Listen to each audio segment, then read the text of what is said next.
Right. So ఇక్కడ uterus యొక్క సైజ్ని చెక్ చేసినట్టయితే వీ హ్యావ్ టు డిఫరెంట్ షేప్స్ని అబ్జర్వ్ చేస్తాం. రైట్, డిఫరెంట్ షేప్స్లో నాన్ ప్రెగ్నెన్సీలో ఎలా ఉంటుంది అంటే పైఫామ్ షేప్. జెస్టేషన్లో మనకి hen's egg, 8th week of జెస్టేషన్లో మనకి cricket ball, and 12th week of జెస్టేషన్లో globular, and 28th week of జెస్టేషన్లో మళ్ళీ మనకి ఎలా వస్తుంది అంటే మళ్ళీ రైట్. సో మళ్ళీ అది పైరిఫామ్ షేప్లోకి వచ్చేస్తుంది. ఇలా పైరిఫామ్ స్టార్టింగ్లో ఎలా ఉంది అలా వచ్చేస్తుంది. ఆ తర్వాత 36 ఆఫ్ జెస్టేషన్ దగ్గర వచ్చేసరికి అది ఎలా మారుతుందంటే మళ్ళీ స్పెరికల్గా మారుతుంది. సో ఈ విధమైన షేప్స్ ఆఫ్ యూటరస్ని మనము కామన్గా చూస్తాము. ఇక్కడ షేప్స్ ఆఫ్ యూటరస్లో మోస్ట్ కామన్గా గుర్తుపెట్టుకోవాల్సింది ఏంటంటే నాన్ ప్రెగ్నెన్సీ స్టేట్లోని పైరిఫామ్లో ఉంటుంది. 28th వీక్ ఆఫ్ జెస్టేషన్లో పైరిఫామ్లో ఉంటుంది. So these are the changes which we have to observe in the shape of the uterus. Right.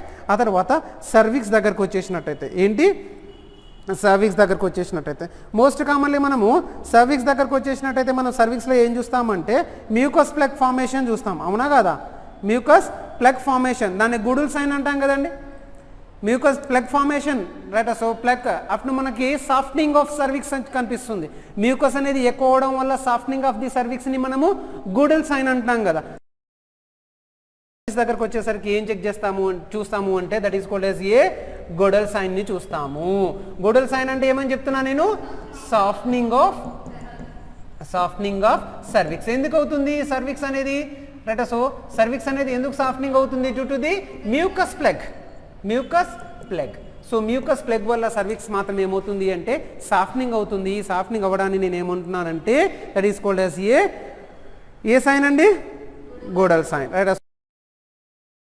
ఆ తర్వాత ఇందాక ఏమన్నానంటే వైట్ డిశ్చార్జ్ ఉంటుంది కదండి రైట్. సో ఎందుకంటే అక్కడ చెప్పాను నేను సర్విక్సల్ రీజియన్లో మోస్ట్ కామన్లీ మనకి ఏంటంటే కార్పస్లు ఎక్కువగా ఉంటాయి, ల్యూకేరియా ఉంటుంది. ఏమంటుంది, ల్యూకేరియా అంటే ఏంటి, ల్యూకో అంటే తెలుసు కదండి రైట్. సో ఓరియా అంటే తెలుసు కదా, డిశ్చార్జ్. సో ల్యూకేరియా అనేది మనకి మోస్ట్ కామన్లీ కనిపిస్తుంది ఏ కండిషన్లో అంటే ఏ చేంజెస్లో అంటే సర్వైకల్ చేంజెస్లో. అండ్ మోస్ట్ కామన్లీ మనకి ఈ విధంగా ఉంటుంది సర్విక్స్ రైట్. ఏంటి అంటే మ్యూకస్ ప్లగ్ అనేది ఇక్కడ మోస్ట్ ఇంపార్టెంట్ కాన్సెప్ట్ అండి రైట్. సో మోస్ట్ ఇంపార్టెంట్ కాన్సెప్ట్ని ఏమంటామంటే మ్యూకస్ ప్లగ్ అండి. సో అంటే ఫర్ ఎగ్జాంపుల్ ఇక్కడ సర్వైకల్ ఆస్ ఓపెన్ అవ్వాలంటే మ్యూకస్ ప్లగ్ అనేది ఎక్కువగా ఫామ్ అవ్వాలి. ప్లగ్ అనేది ఉంటేనే అక్కడ ఆస్ ఓపెనింగ్ అనేది కంట్రోల్ అవుతుంది. ప్లగ్ అనేది లేదనుకోండి, అంటే మ్యూకస్ ప్లగ్ అనేది అక్కడ లేదనుకోండి, సర్విక్స్ అనేది డైల్యూట్ అవుతుందా రైట్. మీకు అర్థమైంది కదండి. అంటే ఏంటి అంటే అక్కడ ఆ మెత్తదనం, ఆ స్పాంజ్ అనేది ఉండాలి. స్పాంజ్ ఉంటేనే పైనుంచి వచ్చే ఫోర్స్ వల్ల దీని యొక్క డైలేషన్ అనేది ఎక్స్పాండింగ్ అవుతుంది right. So that is very important factor అండి, వెరీ ఇంపార్టెంట్. సర్వైకల్ ఆస్ ఓపెనింగ్లో వెరీ ఇంపార్టెంట్ కాన్సెప్ట్ ఏంటి అంటే ఫీటల్ ప్రెషర్ని కంట్రోల్ చేయడానికి కంపల్సరీ ఇక్కడ ఉండాల్సింది ఏంటి, fetal pressure controlled by the cervical mucus plug. So ఈ మ్యూకస్ ప్లగ్ ఉంటే ఏం కంట్రోల్ అవుతుంది, control right. So fetal pressure అండి, ఫీటల్ ప్రెషర్ ఎప్పుడు, fetal pressure cervix cervix os opening అయ్యేటప్పుడు ఇక్కడ ఫీటల్ ప్రెషర్ని కంట్రోల్ చేసేది ఏంటి అంటే మ్యూకస్ ప్లగ్. ఆ తర్వాత నెక్స్ట్ బ్రెస్ట్లోకి వచ్చేయండి. బ్రెస్ట్లోకి ఇక్కడ ఏం చూస్తాము అంటే బ్రెస్ట్లో మోస్ట్ కామన్లీ సెబేసియస్ గ్లాండ్స్ ట్యూబర్క్యులేస్ ఉంటాం. ఏంటి సెబేసియస్ గ్లాండ్స్ లేదా స్వెట్ గ్లాండ్ చేంజెస్ అనొచ్చు, సెబేసియస్ గ్లాండ్ చేంజెస్ అనొచ్చు. వీటి ఏముంటాయంటే ట్యూబర్క్యులేస్ ఉంటాయి. ఏముంటాయి, సెబేసియస్ గ్లాండ్స్ యొక్క ట్యూబర్క్యులేస్ చూస్తాము. ఈ సెబేసియస్ గ్లాండ్స్ దగ్గర నుంచి వచ్చే ఈ ట్యూబర్క్యులేస్ అనేవి మోస్ట్ కామన్లీ ఏం చేస్తాయి అంటే ఇక్కడ ఏం చేస్తాయి, దేన్ని ఫామ్ చేస్తాయి అంటే there is A formation of one special circle అండి. ఒక స్పెషల్ సర్కిల్ని ఫామ్ చేస్తాయి. ఆ స్పెషల్ సర్కిల్ని ఏమంటామంటే ఆరియోలా అంటాం. ఏమంటాము, ఆరియోలా అంటాం. ఫస్ట్ సెబేసియస్ అంటే 5 నుంచి 6 అండి. ఎన్ని, 5 to 6 గ్లాండ్స్ అన్నీ ఇగో ఇలా లోపల ఇగో ఇక్కడ ఏమవుతాయంటే ఈ 5 to 6 గ్లాండ్స్ అన్నీ ఇలా ఇలా వస్తాయి. ఇలా రావడం వల్ల ఈ 5 to 6 గ్లాండ్స్ అనేవి రావడం వల్ల ఏమవుతాయంటే వీటిని ఏమంటున్నానంటే ఈ గ్లాండ్స్ని ఏమంటున్నా నేను సెబేసియస్ గ్లాండ్స్ అంటున్నాను. Sebaceous glands. So sebaceous glands వచ్చిన తర్వాత మనకి ఈ ట్యూబర్క్లేస్ అనేవి కనిపిస్తూ ఉంటాయి. కనిపిస్తూ ఉంటాయి సెబేసియస్ గ్లాండ్స్ వచ్చిన ట్యూబర్క్లేస్ మనకి బయట కనిపిస్తూ ఉంటాయి. ఈ బయట కనిపించే ఈ ట్యూబర్క్లేస్ ఉన్నాయి కదండి, ఈ బయట ట్యూబర్క్లేస్ ఫస్ట్ కనిపిస్తాయి మనకి సెబేసియస్ గ్లాండ్స్ ట్యూబర్క్లేస్ అనేవి వస్తాయి. ఆ తర్వాత మళ్ళీ మనకి బయట ఈ ట్యూబర్క్లేస్ కనిపిస్తాయి. ఈ ట్యూబర్క్లేస్ని నేను ఏమంటున్నానంటే మాంటిగోమెరీ అంటున్నాను. ఏమంటున్నాను? మాంటిగోమెరీ. సో మాంటిగోమెరీ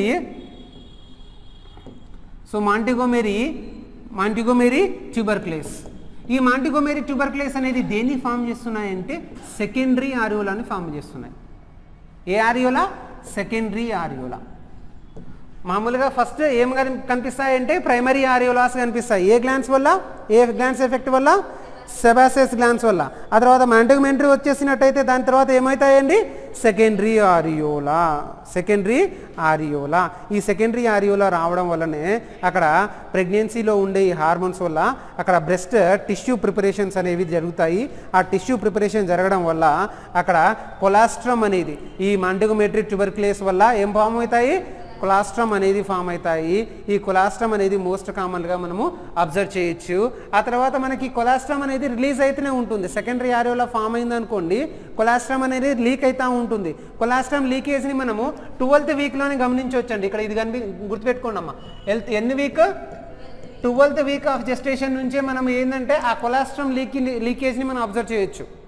12th వీక్ ఆఫ్ జెస్టేషన్లోనే ఆ కొలాస్ట్రమ్ యొక్క లీకేజ్ని అబ్జర్వ్ చేయొచ్చు due to the effect of the secondary areola. Secondary ఆరియోలాకి ఇంకొక పేరు ఏంటి? మాంటిగోమెరీ ట్యూబర్క్లేస్. ఫస్ట్ ఫామ్ అయ్యేది ఏంటి? మార్జినల్ ఆరియోలాస్ ఏంటి?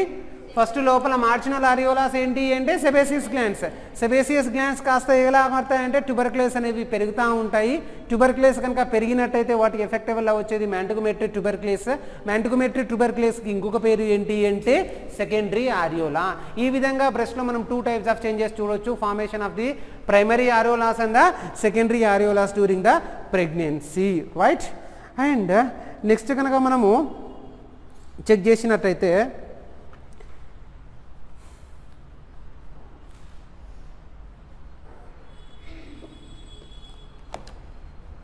రైట్. సో ఆ తర్వాత నెక్స్ట్ మనం చెక్ చేస్తున్నట్టయితే ఇదండి దానికి సంబంధించి యూటరస్ అయిపోయింది కదా, యూటరస్ అనేది అయిపోయింది కదా. ఆ తర్వాత మోస్ట్ కామన్లీ మనము ఇప్పుడు ప్రెగ్నెన్సీ యొక్క వెయిట్లో చేంజెస్ని చెక్ చేద్దాం. ప్రెగ్నెన్సీలో వెయిట్లో చేంజెస్ వస్తూ ఉంటాయి కదండి. మోస్ట్ కామన్లీ ప్రెగ్నెన్సీలో మనం ఏం చూడొచ్చు అంటే వెయిట్లో చేంజెస్ చూడొచ్చు. దేనిలో చేంజెస్ చూడొచ్చు? వెయిట్లో చేంజెస్ చూడొచ్చు. సో మోస్ట్ కామన్లీ మనము ఈ రకంగా వెయిట్లో చేంజెస్ని చెక్ చేసేటప్పుడు మీరు గుర్తుపెట్టుకోవాల్సిన పాయింట్స్లలో ఇంపార్టెంట్ పాయింట్స్ కనుక మనం మాట్లాడుకున్నట్టయితే రాదా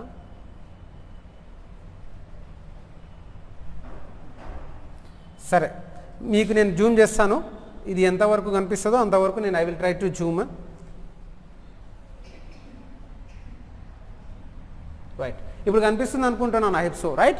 సో ఈ విధంగా మనం ఇక్కడ మాట్లాడుకున్నట్టయితే మోస్ట్ కామన్లీ ఇక్కడ వెయిట్లో చేంజెస్ ఏంటి, ప్రెగ్నెన్సీ టైంలో వెయిట్లో చేంజెస్ వచ్చేస్తాయి కదా. ఎందుకంటే 2 types ఆఫ్ చేంజెస్ని చూడొచ్చు మనం. 1 type ఏంటి అంటే మెటర్నల్ మదర్లో కొన్ని చేంజెస్లు చూస్తాము, కొన్ని చేంజెస్లు ఏమో ఫీటస్లో చూస్తాము. So fetal weight, maternal weight 2 వెయిట్లని కలుపుకొని మనము వెయిట్ ఆఫ్ ప్రెగ్నెన్సీ అంటాం. మోస్ట్ ప్రాబబ్లీ డిఫరెన్షియేషన్ ఎంత ఉంటుంది అంటే యూ నో వెల్ ఏంటి, మనం అరౌండ్గా 12 kgs అని మాట్లాడుకుంటాము, కానీ రేంజ్ దగ్గరకు వచ్చేసరికి 11 నుంచి 13 kgs ఆఫ్ రేంజ్ అనేది ఉంటుంది.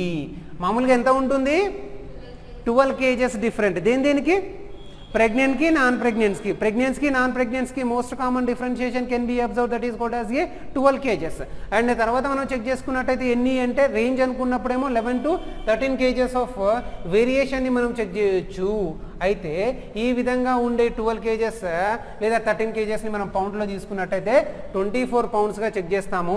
ఈ 24 poundsగా చెక్ చేసేటప్పుడు ఎప్పుడెప్పుడు ఎన్నెంత వెయిట్ అనేది డిఫరెన్షియేషన్ కనిపిస్తూ ఉంటుంది అంటే, ఫర్ ఎగ్జాంపుల్ మనము ఫస్ట్ ట్రైమినిస్టర్ అంటే ఏంటి అంటే ఫస్ట్ 12 వీక్ ఆఫ్ జెస్టేషన్ వరకు ప్రెగ్నెన్సీలో ఎంత చేంజెస్ వస్తాయంటే +1 kg. ఆ తర్వాత మనము సెకండ్ ట్రైమినిస్టర్ గురించి మాట్లాడవచ్చు. సెకండ్ ట్రైమినిస్టర్లో మోస్ట్ ప్రాబబ్లీ ఏంది అంటే 12th వీక్ నుంచి 28th వీక్ ఆఫ్ జెస్టేషన్లో కనుక మనం చూసినట్టయితే ఎన్ని కేజెస్ అంటే 5 kgs చేంజెస్ వస్తాయి. 5 kgs చేంజెస్ని చెక్ చేస్తాం మనము. ఆ తర్వాత థర్డ్ ట్రైమినిస్టర్ అంటే మోస్ట్ ప్రాబబ్లీ ఏంటి అంటే 29 నుంచి 40 వీక్ ఆఫ్ జెస్టేషన్లో మనం చెక్ చేసుకున్నప్పుడు మనకి ఇంకొక 5 kgs చేంజెస్ని ఎస్టిమేట్ చేస్తాము. అంటే the differentiation of changes in the first trimester, second trimester and third trimester ఏంటి అంటే 1 + 5 + 5 1 + 5 + 5 అరౌండ్ ఏంటి అంటే 11 వస్తుంది. కానీ మనం అప్రాక్సిమేట్లీ ఎంత రాస్తున్నామంటే 12 kgs ఆఫ్ చేంజెస్. దీన్ని రేంజెస్లో మాట్లాడుకున్నప్పుడేమో 11 to 13 kgs ఆఫ్ చేంజెస్ని మనం చూస్తూ ఉంటాము. That is called as a weight changes. ఇక్కడ మ్యాక్సిమము వెయిట్ చేంజెస్లో maternal weight changes, fetal weight changes గురించి మాట్లాడుకున్నప్పుడు మనము మ్యాక్సిమం వెయిట్ చేంజెస్లో మనకి మోస్ట్ కామన్లీ మెటర్నల్ వెయిట్. ఏ వెయిట్ అండి? Maternal weight. Maternal weight maximum growth ఎప్పుడు జరుగుతుంది అంటే సెకండ్ ట్రైమినిస్టర్ అండి. మెటర్నల్ వెయిట్ ఎప్పుడు జరుగుతుంది మ్యాక్సిమం అంటే సెకండ్ ట్రైమినిస్టర్. సెకండ్ ట్రైమినిస్టర్లో మనకి ఏం జరుగుతుంది అంటే మెటర్నల్ వెయిట్ అనేది గ్రోత్ జరుగుతూ ఉంటుంది. అదే ఫీటల్ వెయిట్ అనుకున్నప్పుడు థర్డ్ ట్రైమినిస్టర్ అండి. ఒకటే గుర్తుపెట్టుకోండి. ఇది ఎవరికి సంబంధించి? ఇక్కడ ఈ +5 ఉంది కదా, ఈ +5 ఎక్కువగా ఎవరు ఉంటారంటే మెటర్నలే ఉంటారు. అదే ఇక్కడ +5 ఉంది కదా అంటే ఫీటల్, థర్డ్ ట్రైమినిస్టర్ ఎవరని చెప్తున్నా నేను? ఫీటల్. రైట్. సో ఫీటల్లో మళ్ళీ 2 టైప్స్ చెప్పొచ్చు మనం. ఏంటి అంటే for example there is A 32 week of gestation, 32 week of gestation. ఈ 32 నుంచి 36 వీక్ ఆఫ్ జెస్టేషన్ అనుకున్నప్పుడు ఇక్కడ ర్యాపిడ్గా జరుగుతుంది. ర్యాపిడ్గా ఏం జరుగుతుంది? గ్రోత్ అనేది జరుగుతుంది. ఆ తర్వాత చెక్ చేసుకున్నట్టయితే కొంచెం గ్రోత్లో మనము అక్కడ కూడా వేరియేషన్ని చూసుకోవచ్చు. అక్కడ కూడా ర్యాపిడ్గా జరుగుతుంది. ఎంత ర్యాపిడ్ అంటే దానికి దీనికి మన డిఫరెన్షియేషన్ ఏంటి అంటే మోస్ట్ ప్రాబబ్లీ మనం మాట్లాడుకున్నప్పుడు ఇక్కడ ఏంటి అంటే 32 నుంచి 36 వీక్ ఆఫ్ జెస్టేషన్లో 26.1 grams per day మారుతుంది, చేంజ్ అవుతాడు. ఎంత చేంజ్ అవుతాడు? 26.1. అమ్మ ఇక్కడ మీరు గుర్తుపెట్టుకోవాల్సింది ఏంటంటే ఫీటల్ వెయిట్ చేంజెస్ థర్డ్ ట్రైమినిస్టర్లో ఫీటల్ వెయిట్ చేంజెస్ అనేది బీభత్సంగా ఉంటుందని చెప్తున్నా నేను. ఎంత ఉంటుంది అంటే ఫర్ ఎగ్జాంపుల్ 32 నుంచి 36 ఆఫ్ వీక్ ఆఫ్ జెస్టేషన్లో కనుక మనం చెక్ చేసుకున్నట్టయితే మోస్ట్ ప్రాబబ్లీ మనకి ఏం కనిపిస్తుంది అంటే ఇక్కడ మనం గుర్తుపెట్టుకోవాల్సిన పాయింట్ ఏంటి అంటే that is a 26.1 grams per day గా చేంజ్ అవుతూ ఉంటుంది. అదే కనుక మనము 37 నుంచి 40 వీక్స్ ఆఫ్ జెస్టేషన్లో కనుక మనము ట్రై చేస్తున్నట్టయితే 24 grams per day గా చేంజ్ అవుతూ ఉంటుంది. This is what the very common point you just remember in the competitive exam. అర్థమైందా ఎంత వెయిట్ అనేది? వెరీ సింపుల్ పాయింట్ అండి. ఇక్కడ 32 నుంచి 36లో 26.1 grams per day, 37 నుంచి 40 వీక్స్లో 24 రైట్. సో గ్రామ్స్ పర్ డేగా చేంజ్ అవుతూ ఉంటుంది. That is what the right. So changes in the pregnancy అంటే మెటర్నల్ టైంలో ఫీటల్ టైంలో ఎంత చేంజెస్ జరుగుతుందని చెప్పడానికి అదొక ఉదాహరణ. అండ్ మోస్ట్ కామన్లీ చేంజెస్లు ఏమేమి జరుగుతూ ఉంటాయి అది కూడా తెలుసుకోవాలి కదా మనము. సో అది నెక్స్ట్ కంటిన్యూషన్లో చెప్తాను నేను. చేంజెస్ ఏంటి ఎక్కడెక్కడ జరుగుతూ ఉంటాయి అనేది. ఇక్కడ ఇంకొక ఇంపార్టెంట్ పాయింట్ ఏంటి అంటే that important point that is called as A BMI అండి, బాడీ మాస్ ఇండెక్స్. సో ఇండెక్స్లో చేంజెస్ని మనం గమనించవచ్చు. ఇక్కడ ఇండెక్స్లో చేంజెస్లో ఉమెన్స్లో ఎస్పెషల్లీ తీసుకున్నప్పుడు ఏంటంటే ఇక్కడ 20 నుంచి 26 ఆఫ్ జెస్టేషన్లో 20 నుంచి 26 ఆఫ్ జెస్టేషన్లో యావరేజ్గా మనం ఎంత అంటే 11 నుంచి 13 kgs వెయిట్ గాని అనేది జరుగుతుంది, 12 kgs అనేది వెయిట్ గాని జరుగుతుంది. అది బిట్వీన్ ఏ టైంలో మనం క్యాలిక్యులేట్ చేస్తే 20 నుంచి 26. సో ఒకవేళ మనము 20 నుంచి 26 వీక్స్ ఆఫ్ జెస్టేషన్లో కనుక మనము ఉమెన్ని చెక్ చేసినప్పుడు, మెటర్నల్ మదర్ని చెక్ చేసినప్పుడు ఎంత కనిపించాలి? యావరేజ్గా +11 +12 +13 అంటే ఏదైనా +11 12 13లో కనిపించాలి మనకి. ఏదైనా కనిపించవచ్చు లేదా అది యావరేజ్. అదేంటి? యావరేజ్. సో ఏంటి అంటే నర్స్ అక్కడ క్వశ్చన్ అడుగుతారంటే the nurse is identifying that there is a BMI of 12 ఏంటి అంటే 12 kgs డిఫరెన్షియేషన్ 12 kgs డిఫరెన్షియేషన్ BMIని అబ్జర్వ్ చేశారు. ఎప్పుడంటే 20 నుంచి 26 వీక్ ఆఫ్ జెస్టేషన్లో. ఇది ఏంటి? అండర్ న్యూట్రిషనా, ఓవర్ న్యూట్రిషనా, నార్మలా? నార్మల్. అయితే ఒకవేళ కనుక BMI కనుక రైట్. సో BMI కనుక రేట్ కనుక మనం most commonly probably less than మనం ఎప్పుడు అంటే 14 నుంచి 18 kgs. అప్పుడు అదేంటంటే మోస్ట్ కామన్లీ లెస్ దెన్ 19 అనుకున్నప్పుడు బిఎంఐ బిట్వీన్ లెస్ దాన్ 19 అనుకున్నప్పుడు 14 నుంచి 20 కేజెస్లో మనము వెయిట్ గెయిన్ని చూడొచ్చు. 14 నుంచి 20 కేజెస్ వెయిట్ గెయిన్లో మనం ఏమని పిలుస్తామంటే that is called as a under weight. ఏంటి? Under weight. సో అండర్ వెయిట్ని చూస్తాము. ఆ తర్వాత ఓవర్ వెయిట్లో చెక్ చేసుకున్నప్పుడు మనం మోస్ట్ ప్రాబబ్లీ మనకి ఇక్కడ ఏం కనిపిస్తుంది అంటే ఇన్ ద ఓవర్ వెయిట్లో మనము 7 kg వెయిట్ గెయిన్. ఎన్ని కేజీలు అండి? 7 kg. సో 7 kg అనుకున్నప్పుడు that is called as a over weight. 7 kg అనుకున్నప్పుడు that is called as a over weight. So బిఎంఐలు క్యాలిక్యులేషన్ చేసుకున్నప్పుడు అండర్ వెయిట్, ఓవర్ వెయిట్ ఇది వెరీ ఇంపార్టెంట్ అండి. అబ్డామినల్ వెయిట్ అనేది మనకి క్లియర్గా కనిపిస్తుంది బిఎంఐ వెయిట్లో. సో మోస్ట్ కామన్లీ ఎట్లా అంటే 500 grams per week అనేది జరుగుతూ ఉంటుంది. అంటే 2 kgs per month అనొచ్చు. 500 grams per week or 2 kgs per month అనొచ్చు బిఎంఐలో. రైట్. సో ఆ తర్వాత బిఎంఐలో ఎక్కడెక్కడ పెరుగుతూ ఉంటాయి? బిఎంఐ అనేది ఎక్కడెక్కడ పెరుగుతూ ఉంటుంది అంటే ఇక్కడ బిఎంఐలో మోస్ట్ ప్రాబబ్లీ మనము రీప్రొడక్టివ్ వేజ్ నేను 2 types అని చెప్పాను. ఏంటి అంటే రీప్రొడక్షనల్ అండ్ మెటర్నల్. సో ఇక్కడ చూడండి అమ్మా, నార్మల్గా ఇక్కడ మనం చెక్ చేసినట్టయితే ఫస్ట్ ఇది ఫీటల్, ఇదంతా ఫీటల్కి సంబంధించిందండి. ఇదంతా దేనికి సంబంధించింది? ఫీటల్కి సంబంధించింది. అదంతా ఎవరికి సంబంధించింది? మదర్కి సంబంధించింది. ఫీటల్లో వెయిట్ని మార్చే ఫ్యాక్టర్స్ ఏంటి? What are the factors are changing the fetal? ఫీటల్లో ఎన్ని కేజెస్ అంటే 6 kgs అండి, గుర్తుపెట్టుకోండి. ఇందాక నేను అది చెప్పలేదు కదా మీకు. ఫీటల్లో 6, మెటర్నల్లో 6. అమ్మ ఇది 6 kgs. ఇది క్లియర్ కదండి. ఫీటల్లో 6 kgs చేంజెస్ వస్తుంది, మదర్లో 6 kgs చేంజెస్ వస్తుంది. మొత్తం కలిపితే ఎన్ని కేజెస్ చేంజెస్ అంటే 12 kgs. అది వెయిట్ చేంజెస్. సో ఫీటల్లో 6 kgs అంటున్నాను కాబట్టి 6 kg చేంజెస్ని చూపించే ఏరియాస్ ఏంటి అంటే ఒకటి ఫీటల్ ప్రోడక్ట్ మట్టం అరౌండ్ 3.3 kgs ఉంటుంది. ఫీటల్ ప్రోడక్ట్ ఉంది కదా, అంటే మెయిన్ ఎంత ఉంటుంది? 3.3 kgs ఉంటుంది. ఆ తర్వాత దాని అటాచ్మెంట్ ఎంత ఉంటుందంటే 0.3 kgs ఉంటుంది. దానిలో ఉండే అమ్నియోటిక్ ఫ్లూయిడ్ ఏమో 0.8 kgs. ఆ తర్వాత యూటిరస్ దగ్గరకు వచ్చేస్తేనేమో 0.9 kgs. అండ్ బ్రెస్ట్లో చేంజెస్ని సో ఇది మళ్ళీ యూటిరస్ అండ్ బ్రెస్ట్లో చేంజెస్ని కాదు, దాంట్లో మాట్లాడు సో.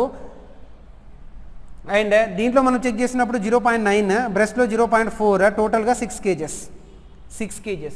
సో ఇది మనకి ఫీటల్ లైఫ్లో మనకు కనిపించేది. మదర్లో కావాలని చేంజెస్ అవుతాయి కొన్ని. మదర్లో కావాలని అంటే మెటర్నల్ చేంజెస్ అంటాము. మెటర్నల్లో చేంజెస్ జరిగేది ఏంటి అంటే బ్లడ్ అనేది ఇంక్రీజ్ అవుతుంది, దానివల్ల 1.3 kgs అనేది వేరియేషన్ వస్తుంది. ఎక్స్ట్రా సెల్యులార్ ఫ్లూయిడ్ కూడా ఇంక్రీజ్ అవుతుంది, దానివల్ల 1.2 kgs అనేది చేంజ్ అవుతుంది. ఫ్యాట్ అండ్ ప్రోటీన్స్ అనేవి డిపాజిట్ అవుతాయి, దానివల్ల 3.5 kgs వస్తుంది. మొత్తానికి 6 kgs వేరియేషన్ అనేది కనిపిస్తుంది. 6 kgs వేరియేషన్ అనేది కనిపిస్తుంది. ఎగ్జామ్ పాయింట్ ఆఫ్ వ్యూలో మీరు గుర్తుపెట్టుకోవాల్సిన వెరీ ఇంపార్టెంట్ పాయింట్స్లలో ఒక పాయింట్ ఏంటి అంటే వెరీ సింపుల్గా మనం మాట్లాడుకున్నట్టయితే ఎగ్జామ్ పాయింట్ ఆఫ్ వ్యూలో సింపుల్గా క్లాసిఫై చేయండి. What are the factors maternal and what exactly fetal అనేది ప్రెగ్నెన్సీ వెయిట్కి మెటర్నల్ వెయిట్కి చేంజెస్ ఏంటి? మెటర్నల్ వెయిట్లలో ప్రెగ్నెన్సీ వెయిట్లలో చేంజెస్ ఏంటి? మెయిన్ ఫ్యాక్టర్స్ ఏంటి? ఇవన్నీ ఏంటి? Pregnancy weight. ఇవన్నీ ఏంటి? Maternal weight. సో ప్రెగ్నెన్సీ వెయిట్లలో ఏమేమి చూస్తున్నాము? ఫీటస్, ప్లాజెంటా, లిక్కర్ అంటే అమ్నియోటిక్ ఫ్లూయిడ్, ఆ తర్వాత యూటరస్, బ్రెస్ట్. ఇవేం చూస్తామంటే ప్రెగ్నెన్సీలో చేంజెస్ చూస్తాము. ఒకవేళ మదర్లో చేంజెస్ ఏమేమి వస్తాయంటే మదర్లో fat deposit, extra cellular areas, ఆ తర్వాత blood volume. Increased blood volume, fat పెరిగిపోతుంది, ఎక్స్ట్రా సెల్యులార్ ఫ్లూయిడ్ అనేది పెరిగిపోతుంది. Fat, extra cellular fluid, blood volume. Fat, extra cellular fluid, blood volume. ఏంటి అది? Maternal weight gain. అది ఎగ్జామ్లో అడుగుతారండి. What are the following factors are responsible for the maternal weight gain. Maternal weight గెయిన్లో ఏంటి? Extra cellular fluid, next blood volume, ఆ తర్వాత third one ఏంటి అంటే fat deposit, fat and protein deposit. Most commonly ఇదండి. అదే మెటర్నల్ ప్రెగ్నెన్సీలో అనుకున్నప్పుడు ఏముంది? సింపుల్, వెరీ సింపుల్ అండి. ప్రెగ్నెన్సీలో ఏంటి? ఫీటస్, ప్లాజెంటా, అమ్నియో, ఈ 3. దాంతోపాటు ఇంకేముందంటే యూటరస్, బ్రెస్ట్. సో ఈ విధంగా ఉంటుంది మెటర్నల్ చేంజెస్ అనేది ఫీటల్ లైఫ్లో, రైట్. సో మీరు గుర్తుపెట్టుకోవాలి, రైట్. ఆ తర్వాత నెక్స్ట్ కనుక మనం కంటిన్యూయేషన్లో మాట్లాడుకున్నప్పుడు నెక్స్ట్ మనకి ఏం కనిపిస్తుంది అంటే మోస్ట్ ప్రాబబ్లీ మనకి ఏంటి అంటే నెక్స్ట్ ఆర్గాన్స్లో వెళ్ళిపోదాము. నెక్స్ట్ ఆర్గాన్స్లో ఏంటి అంటే ఇది క్లియర్ కదండి. ఇంతవరకు ఏం మాట్లాడామంటే రీప్రొడక్టివ్ ఎలా ఉంటుందో మాట్లాడాము, కామన్ టెస్ట్లు ఎలా ఉంటుందో మాట్లాడాము, ఆ తర్వాత వెయిట్లో చేంజెస్ ఎలా వస్తాయనేది మాట్లాడాము. దీని తర్వాత నెక్స్ట్ కంటిన్యూయేషన్లో నేను వెళ్ళిపోయినప్పుడు నేను దేని గురించి డిస్కస్ చేస్తామంటే probably that is a skin changes. దీని గురించి స్కిన్ చేంజెస్ మీకు బాగా తెలుసు ఏంటి అంటే ఇక్కడ మెలనోసైట్స్ ఉంటాయి కదండి, రైట్. సో మెలనోసైట్స్, ఇక్కడ మెలనోసైట్ స్టిమ్యులేటింగ్ హార్మోన్ అనేది ఉంటుందండి, right. So melanocyte stimulating hormone, melanocyte stimulating hormone MSH నుంచి మనకి ఏం రిలీజ్ అవుతుందంటే మెలనిన్ అని రిలీజ్ అవుతుందండి, రైట్. సో మెలనిన్ అనేది రిలీజ్ అవుతుంది. ఈ మెలనిన్ నుంచి మెలనోసైట్స్ వస్తాయి, మెలనోసైట్స్ నుంచి మెలనిన్ వస్తుంది. ఈ మెలనిన్ అనేది ఏం చేస్తుంది అంటే స్కిన్ చేంజెస్ చేస్తుంది. స్కిన్ ఏ చేంజెస్? కలర్ చేంజెస్ చేస్తుంది, స్కిన్లో కలర్ చేంజెస్ చేస్తుంది. ఇదొక ఇన్ఫ్లుయెన్స్ ఉంటుంది, ఇదొక ఇన్ఫ్లుయెన్స్ ఉంటుంది. ఈ కలర్ చేంజెస్ వల్ల మనకి పిగ్మెంటేషన్ ఎక్కువగా ముఖానికి డిపాజిట్ అయ్యి ముఖం మీద ఒక పెద్ద స్క్రీన్ లెక్క కనిపిస్తుంది. నేను చూపించాను, that is called as a chloasma. So చులాస్మాని, రైట్. సో మోస్ట్ కామన్లీ నేను మెలినా అని కూడా అంటున్నాను కదండి, మెలినా అని కూడా అంటున్నాను కదా. మెలినా లేదా చులాస్మా లేదంటే ఫేస్ మాస్క్, ఇంకో పేరు కూడా చెప్పాను కదండి, ఫేస్ మాస్క్ గుర్తుంది కదా. ఫేస్ మాస్క్ అన్నా చెలాస్మా అన్నా ఆ తర్వాత మెలినా అన్నా ఒకటే. ఇది స్కిన్లో మోస్ట్ కామన్లీ అమ్మ అందరిలో రాదు, right. What exactly suspecting of most commonly, right. So అంతేందుకు ఇప్పుడు నాన్ ప్రెగ్నెన్సీలో కూడా చెలాస్మా చూస్తాము, నాన్ ప్రెగ్నెన్సీలో కూడా చెలాస్మాని చూస్తాము మనం. నాట్ ఓన్లీ ప్రెగ్నెన్సీ, నాన్ ప్రెగ్నెన్సీలో కూడా చెలాస్మా చూస్తాము, right. So and most commonly ఇక్కడ అది కాకుండా ఇంకో 2 టైప్స్ ఆఫ్ చేంజెస్ని చూస్తాము మోస్ట్ కామన్లీ స్కిన్ చేంజెస్లో. మోస్ట్ స్కిన్ చేంజెస్ ఏంటంటే లీనియా నయాగ్రా, ఆ తర్వాత striae gravidarum. Linea nigra and స్ట్రాగ్రావిడేరియం.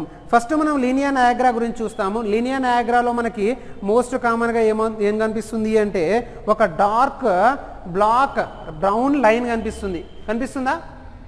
Ego dark black brown ego line, right. So ఇగో ఇక్కడ చూడండి అమ్మా, ఇది ఎలా గుర్తుపెట్టుకోవాలంటే ఇక్కడ లైన్ అని రాసి ఉంది, linea nigra, line nigra, line nigra. So అంటే లైనియా నయాగ్రా, లైని అంటే లైన్, ఇగో చూడండి line, line that is called as a linea. లైనియాలో లైన్ ఉంటుంది, రైట్. సో దాన్ని ప్రొనౌన్స్ చేసేటప్పుడు లీనియా నయాగ్రా అంటున్నాము మనం, దాన్ని ఎట్లా ట్యూన్ చేస్తున్నాము లైన్. సో లీనియాలో ఇక్కడ దాకా చదవండి లైన్, రైట్. సో అంటే లైన్ నుంచి ఒక లైన్ కనిపిస్తుంది, ఆ లైన్ ఏంటి అంటే Linea, right. So Linea Niagara. Linea Niagara ఇదేంటి? జిపాయిడ్ ప్రాసెస్, జిపాయిడ్ ప్రాసెస్. జిపాయిడ్ ప్రాసెస్ నుంచి సింపాసిస్ ఫీబిస్ దాకా ఉంటుంది. జిపాయిడ్ ప్రాసెస్ నుంచి ఎక్కడి నుంచి? జిపాయిడ్ ప్రాసెస్ నుంచి ఎక్కడ దాకా కనిపిస్తుంది మనకి? Symphysis right. సో ఫ్యూబిక్ దాకా కనిపిస్తుంది, సింపసిస్ ఫ్యూబిక్ దాకా కనిపిస్తుంది మనకి. ఆ లైన్ పేరు, ఆ స్ట్రైట్ లైన్ ఎలా కనిపిస్తుంది మనకి? అది డార్క్, అవునా, లేదా బ్రౌన్ కలర్, డార్క్ బ్రౌన్ కలర్లో కనిపిస్తుంది. ఆ లైన్ మోస్ట్ కామన్లీ నేను ఏమంటున్నానంటే ఆ డార్క్ బ్రౌన్ లేదా బ్లాక్ కలర్లో కనిపించే ఆ లైన్ డార్క్ బ్రౌన్ లేదా బ్లాక్. సో ఈ బ్లాక్ కలర్లో కనిపించే ఈ లైన్ని నేను ఏమని పిలుస్తున్నానంటే లీనియా నయాగ్రా అని పిలుస్తున్నాను, right. Is it very clear కదండి? లీనియా నయాగ్రా అనేది ఒక స్ట్రెచ్ మార్క్. ఆ తర్వాత ఇంకొకటి ఏంటంటే స్ట్రయాస్ కనిపిస్తాయి మనకి. స్ట్రయాస్ అంటే తెలుసు కదండి, స్ట్రయాస్ అంటే ఏంటంటే చారలు, స్ట్రెచ్ మార్క్ని మనము చారల్ అంటాము. ఈ స్ట్రెచ్ మార్క్ స్ట్రయస్ అంటే గ్రావిడేరియం టైంలోనే, గ్రావిడేరియం అంటే ప్రెగ్నెన్సీ.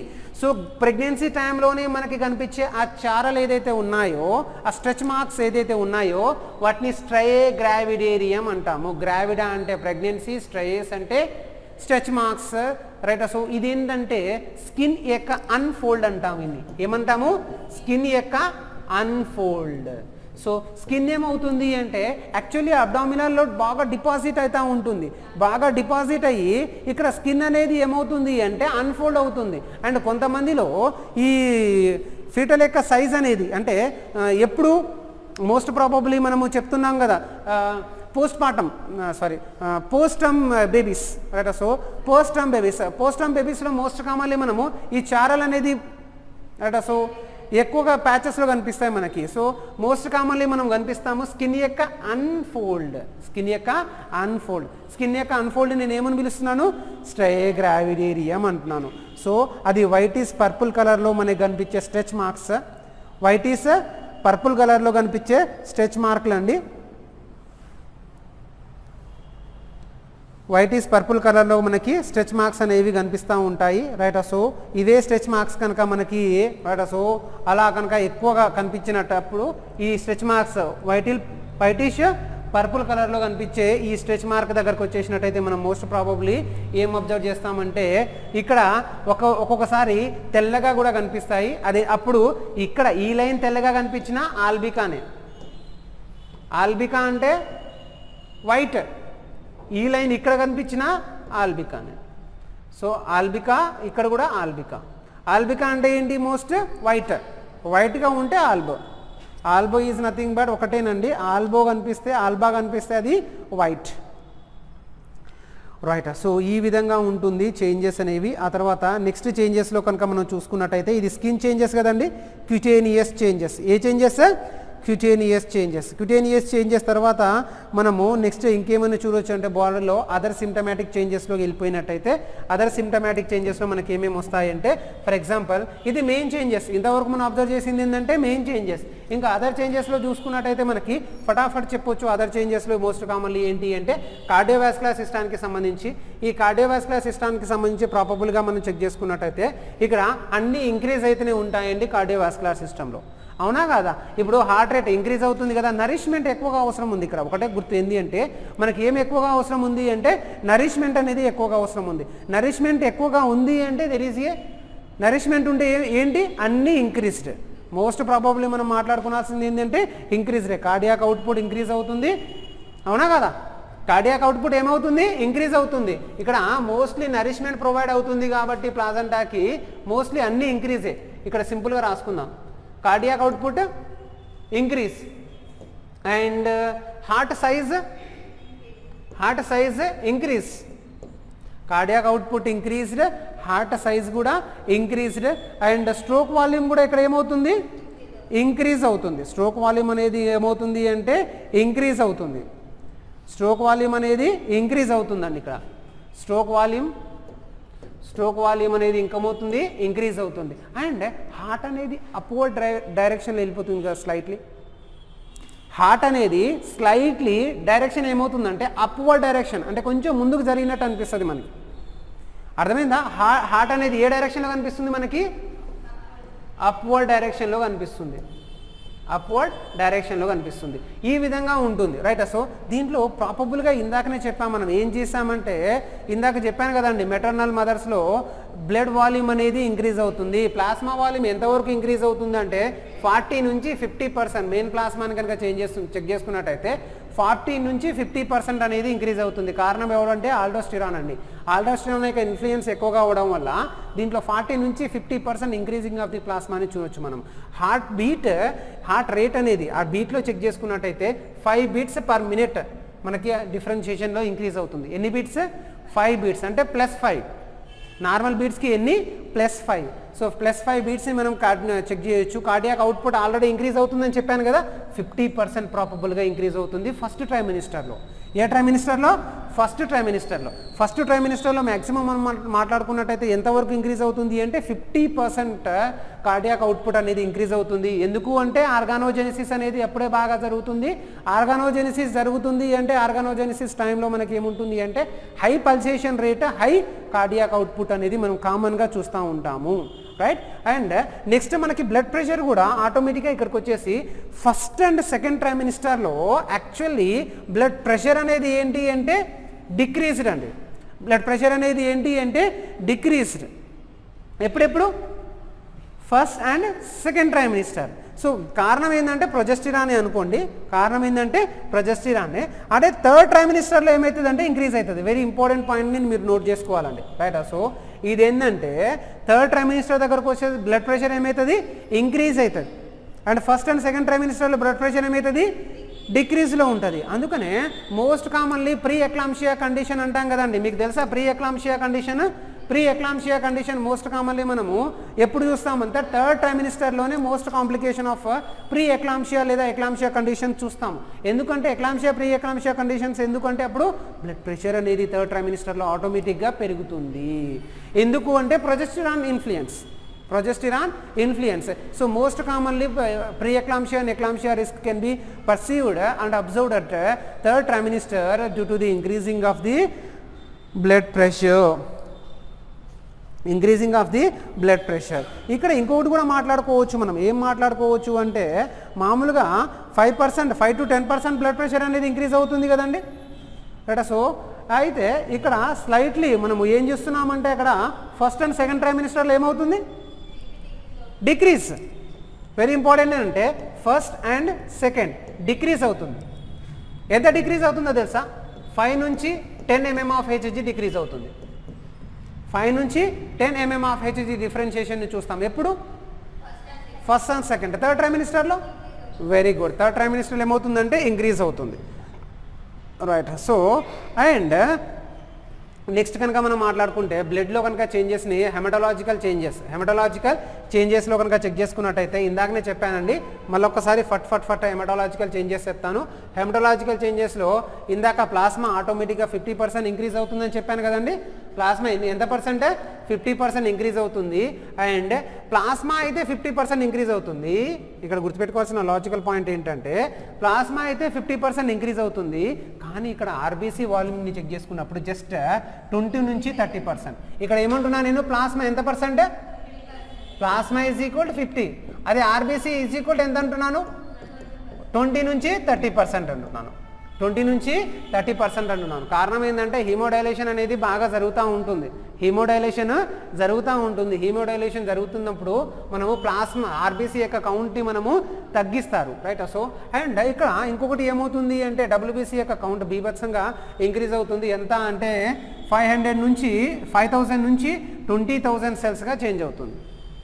5000 నుంచి 20,000 చేంజ్ అవుతుంది. ప్లేట్లెట్ కనుక మనం చెక్ చేసుకున్నప్పుడు ఇక్కడ ప్లేట్లెట్లో పెద్దగా చేంజెస్ కనిపించవు, కాకపోతే ఏంటంటే స్లైట్ డిక్రీజింగ్ అనేది కనిపిస్తుంది. అమ్మ ఆర్బీసీ ఏంటి? ఇంక్రీజ్డే.